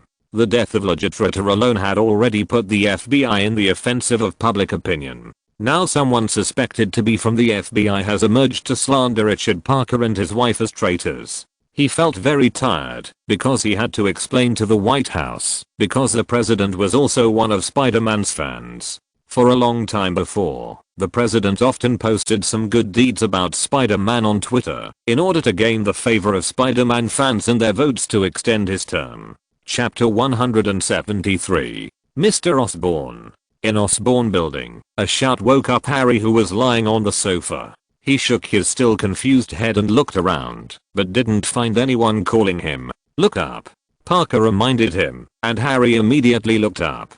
Parker, wearing a spider suit, slowly fell down on the spider silk and sat on the chair. "Are you looking for me?" Seeing Spider-Man appear, Harry looked at Parker with joy in his heart. "It's incredible. Spider-Man." Harry, who didn't sleep well all night, had bloodshot eyes, but he was still very excited. "I was just thinking about seeing you." Harry stood up and walked to the chair next to Parker and sat down. While pouring wine, he said, "Have you talked to Peter?" "Yeah." Harry couldn't believe that Parker really called Spider-Man. He picked up the wine glass and took a sip to suppress his inner joy. "I want to help you, Mr. Osborn. I really want to help you. But I can't give you my blood now, at least not now." Parker deliberately changed his voice and said, "What do you mean?" Harry looked at Parker in confusion. "This is too dangerous. If the blood doesn't match, you will die." Parker was most worried that his blood would directly kill Harry. "I'm already dying. Your blood won't let me die again." Harry knew his own situation very well. The infection on his neck was already very serious. From a small hole at the beginning, it has now become a large spot, but there may be worse results. Parker didn't know how bad Harry's physical condition was. He only knew that if he used his blood, Harry would most likely die. Hearing Spider-Man reject him, Harry thought he wanted money, so he pursed his lips and asked directly, Okay, how much do you want?" "What, how much?" Parker didn't react to what Harry was saying for a while. "How much do you want? Tell me. Do you want a yacht? Do you want a plane? Or money? How much do you want?" Harry thought Spider-Man just wanted these things and didn't consider that Spider-Man was really afraid of killing him completely. "I don't want your money." Parker certainly wouldn't sell his blood for money, not to mention that it would probably kill his good brother. "Come on. Everyone wants my money." Harry couldn't help it. He yelled. Now in his opinion, Spider-Man's blood is his only lifeline. "I don't want it." Parker shook his head slowly and firmly. Harry looked at Spider-Man in front of him in surprise. I thought you were helpful. I thought you would save people from danger. Are you just going to watch me die?" Parker stood up and looked at Harry and explained, "I want to protect you now." But Harry obviously didn't think so. He felt that Parker just didn't want to donate his blood. "No, you're not protecting me. You just want to protect yourself. Listen, we need a little time to figure out some things." Parker wanted to be safe, and Harry stubbornly believed that Spider-Man's blood could definitely save him, but he refused to save himself. He yelled at Parker, "I don't have time," and then smashed the wine glass in his hand. Parker tilted his head to avoid the wine glass, which hit the wall behind and shattered. The fragments scratched Harry's face instead. He covered the scratched area in pain. Looking at Harry's angry eyes, Parker still refused his request. "I'm sorry." Then he jumped out of the open window and shot out Spider Silk to leave the room. Harry watched Parker leave and hurriedly ran up to ask him to come back, but in the end he could only punch the railing in anger. "You liar, Spider-Man." "Ah." Harry overturned the table in anger and finally lay on the sofa. He began to hate Spider-Man in his heart. Parker stuck to Harry's window and listened to all the sounds inside. His rising and falling chest showed his inner restlessness. "Harry, I was right. I did an experiment before I made a deal with Skydome."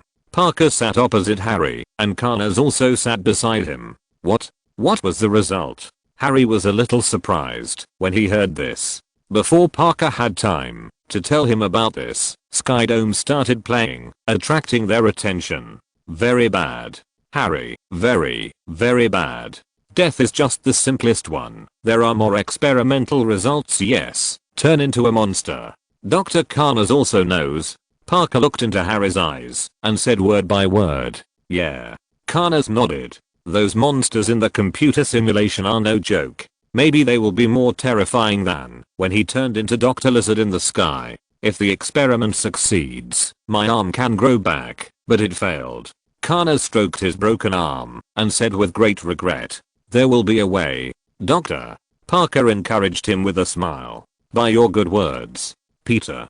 Connors forced a smile. The regeneration potion experiment has not been restarted so far. He knows that it will probably take a long time before there is a chance to restart. What he can do now is to thoroughly understand the 0-0 decay rate algorithm and thoroughly improve the theory, hoping to find the balance point of the gene ratio. The rest depends on when the experiment can be started. Harry touched his neck and was about to speak when there was a knock on the door. Come in.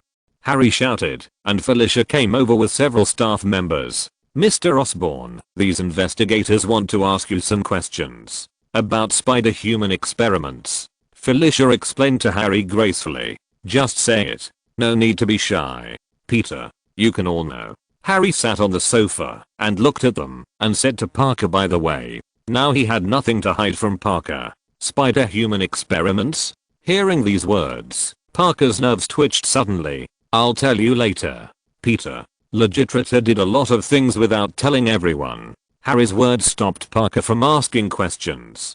Mr. Osborn. The problem now is that we suspect Legitrator is just a scapegoat. We want to ask you, can your company's files be deleted and hidden? The kind that cannot be found in normal system logs? What?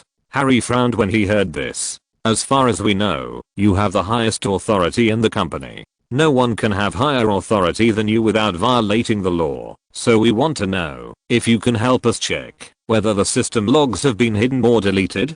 Can they be restored if they have been deleted? Chapter 174. Gwen was walking down the street with her bag in her hand. Parker appeared from behind her, swinging on a spiderweb, but he bumped into the wall directly. Parker first screamed ah, and then called Gwen. Gwen was startled by Parker, and after she recovered, she greeted him. Parker walked up to her and said, hi. I want to tell you something. I'm going to be late. Gwen was about to be late, so she didn't feel like chatting with Parker now. A few seconds will be enough. Parker followed Gwen. No. Sorry, Peter. Gwen came to a place with a British flag, and Parker quickly stopped her. Parker stopped Gwen and said to her, give me a minute. I'll leave after I finish talking. Everything is messed up. Everything is a mess. My dad, my mom, my impression of them is fake. Huh. Fake. Fake. All fake. Everything is messed up. Parker was a little incoherent, and now he just wanted to find someone to talk to. I have to think about what to do about Harry. I want to save him. Because he is my best buddy. Is my blood useful? What if it doesn't work? I don't know. I can't think of it. Gwen listened to Parker's disorganized words and smiled awkwardly. She could guess that Parker must be uneasy now, but she was about to go to the interview. She was late and had no time to listen to Parker's words. There is one thing I have been thinking about, Gwen. Parker didn't know that Gwen was going to the interview at this time. He wanted Gwen to stay and not go to the UK. But Parker was interrupted by the staff. Miss Stacy, shall I take you upstairs? The two people's attention was attracted by her, and Gwen immediately replied, okay. I'm sorry, I'm late, but can you give me another minute? The staff nodded, and Parker looked around at this time, and found that the British flag was hanging here. Where is this? Parker looked at Gwen in confusion. Gwen explained to Parker, I have to go. I have to go to the final round of interviews at Oxford University now. Oxford University? I don't even know. Parker realized at this time that he had disturbed Gwen's interview. Oh, okay. Sorry, I'm bothering you. Dear madam. Madam. Who am I? I'm Johns Hopkins, one of the youngest professors at Harvard University. Parker looked at her and lied casually. I've been trying to get her to join my research team. She's the best person I know, a scientific genius. But, anyway, it's over. Sorry to bother you," Parker said as he stepped back, unable to help but cover his face. Gwen was a little embarrassed at first that Parker was bragging about himself, and then she shouted to the woman, "Can you wait a minute? Peter. Peter." Gwen quickly caught up with Parker, looked at him and said, "What do you want to tell me? What is that thing you want to talk about?" Parker sighed and didn't say anything. Gwen looked at Parker's expression and roughly guessed what he wanted to say. "I must go to England, Peter. This is very important to me." Hearing this, Parker's mouth twitched reluctantly, and he couldn't speak for a while. Gwen looked at him sadly. "I don't know. Maybe we are no longer the same path. You know? I don't know. Maybe we have drifted apart. I don't. I have to go. I have to go." Gwen turned away with a bitter smile. Parker called her. Gwen turned around and looked at Parker. He made a blessing gesture. "Gwen. Good luck." Watching Gwen and the staff go in for the interview, Parker stood there alone waving his hands. At this moment, Parker felt that there was a flame burning in his heart. Peter, I don't know, when he became the youngest professor at Harvard, Uncle Ben smiled at Aunt May. Yeah.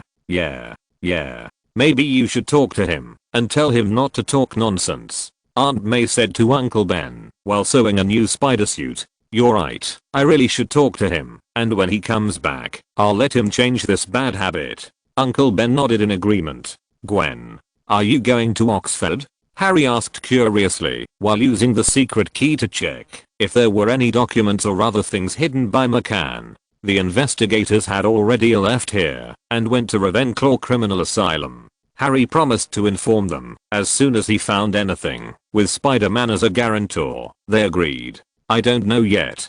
Gwen shook her head. "Oxford hasn't sent her any news yet. I don't know why. It can't be because of the sky curtain that caused the Oxford admissions office to hesitate, right? Anyway, no matter where Gwen goes, I'll go with her." Parker hugged Gwen and said with a smile, "Wow. So romantic. Peter. I didn't see it before." Harry looked at Parker in surprise and teased him. "Yeah. Because I haven't met Gwen before," Parker said slyly, and Gwen rolled her eyes at him in his arms. Ha ha ha. Connors couldn't help laughing at the two of them. Then he didn't want to watch Parker and Gwen show their love anymore. He had eaten too much dog food. He got up and said something to them and left Harry's office. Parker returned to his room. Every time he thought of Gwen leaving him for England and his father being a traitor, he felt irritated. He didn't want to be separated from Gwen and drift away from her. Frustrated, he tore off the photos, documents and other things on the wall and threw them aside. The clue wall he had worked so hard to create was completely destroyed by him. Seeing the remote control on the briefcase, Parker picked it up and threw it hard against the wall. The remote control was directly broken and a lot of coins fell out of it. Parker looked at the coins in surprise. He suddenly realized that Richard Parker would hide these coins for a reason. He poured the remaining coins in the remote control into his hand, and Aunt May's words about Richard's daily movements echoed in his ears. Parker immediately sat on the computer and searched for Roosevelt's secret station. He muttered to himself while looking at the introduction on the web page. Line 61 is a secret extension of the New York D-Line subway, located under Pershing Square, used to secretly transport President Franklin Roosevelt to cover up his polio. Parker looked at the coins in his hand and immediately thought that there might be a base where Richard Parker hid secretly. Chapter 175. Parker, who was still talking to Gwen, frowned when he saw this. He looked at Gwen, and they both saw shock in each other's eyes. "Harry, I'm sorry. We have to go first."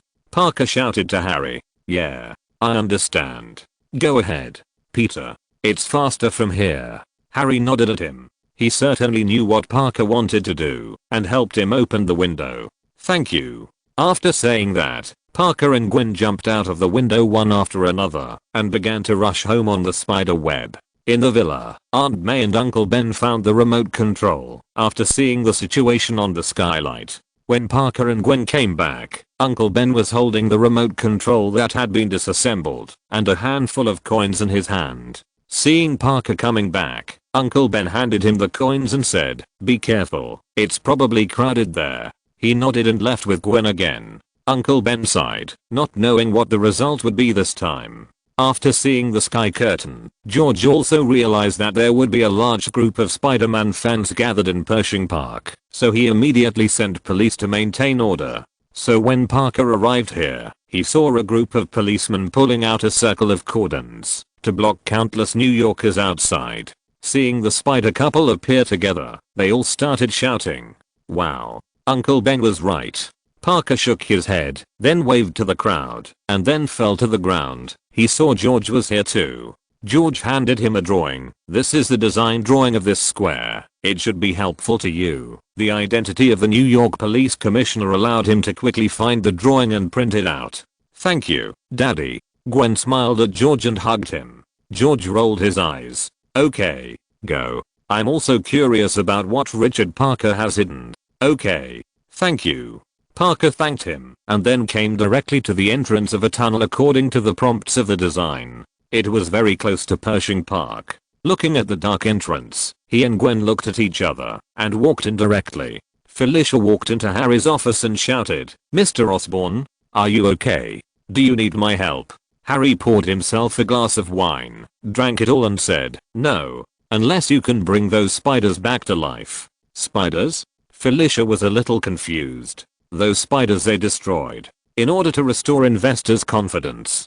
Go home, Felicia. I'll give you a day off." Harry poured himself another glass of wine. Now he could only drink to relieve his sorrow. "Harry, I think there might be another way to get what you want." Felicia looked at Harry's decadent appearance and couldn't help but want to tell him the information she knew. "I heard the conversation between McCann and the security director. Before they destroyed the spider, they extracted the venom." Felicia looked at Harry and spoke seriously. "What?" Hearing this, Harry quickly put the wine in his hand aside and walked up to her. "What did you just say?" "This way they can avoid lawsuits, and at the same time they can keep the data for his use." Felicia analyzed the purpose of McCann's doing this. "Where is it?" Harry asked quickly. "Somewhere in this building. In a special project that has not been recorded." Harry immediately used his authority to start investigating this matter. Special project. Last visit. 1 hour ago. Harry Osborn authorized. Harry frowned. How could he not know that he authorized this project? Enter the Ravencroft file. Harry saw the whole process of Maximum's accident. Maximum fell into the electric eel pool and saw McCann and others doing experiments on Maximum. Just as he was concentrating on watching, the video suddenly interrupted, and then a system message popped up. "Warning. Your user rights are frozen."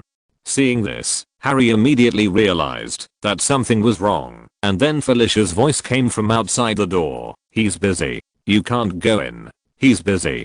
Felicia was pushed aside, and Harry looked at McCann, who came in and asked him, "What did you do?" "Now I should ask you what you did. An employee lost his life, and as a CEO, your first reaction was to cover it up." McCann looked at Harry triumphantly, and now Harry couldn't clear himself, even if he jumped into the Yellow River. Harry yelled at McCann, "No, you are covering it up. You buried him in a mental hospital in my name. Ravencroft is an old hospital dedicated to psychiatric research." McCann looked at Harry calmly. "You were conducting human experiments there." Harry rushed up and was immediately held down by the security guard next to McCann. "Every scientific progress requires sacrifice. Now, in view of your shameless criminal behavior, you are, how to say it more decently, fired." This time, McCann won a big victory in the game. He was very proud of himself. He framed Harry for Maximum's affairs, which not only solved the scandal, but also kicked Harry out of Osmus Industries. It can be said that he killed two birds with one stone. "Don't think about burying me in it." Harry looked at McCann viciously. "I see you are already half buried. It's just a matter of time. You will die in agony, like your father. But the difference is, no one will miss you." Listening to McCann's words, Harry grabbed his collar angrily, and then was held down by two security guards behind him to take him out of Osborn building. "Wait," he yelled. "I can walk by myself." Harry squinted at McCann. McCann signaled with his eyes, so the two security guards let Harry go, and McCann watched Harry leave here. Felicia watched the whole process, but she didn't dare to speak. She was just a small figure. Harry was framed and taken down, not to mention her little assistant. McKen. You pearly teeth. Harry cursed inwardly, but fortunately the sky curtain revealed in advance that McCann was monitoring him, so he kicked McCann out of the Osborne group in advance based on his identity, otherwise he might really be buried by McCann. You're dead this time, McCann. As the investigators expected, the mastermind behind the spider-human experiment was not just Rajtrata. Harry found the deleted file data hidden at the bottom. As long as this data is restored and handed over to the government personnel, McCann will never get out in this life. After being kicked out of the company, he still wants to live at home, go to prison. End of this chapter. Thank you very much for reaching the end. Don't forget to like. Looking for more exclusive content and immediate access? Subscribe to our Patreon. Remember, every like, subscription, or donation encourages us to continue. Thanks to everyone. See you in the next video.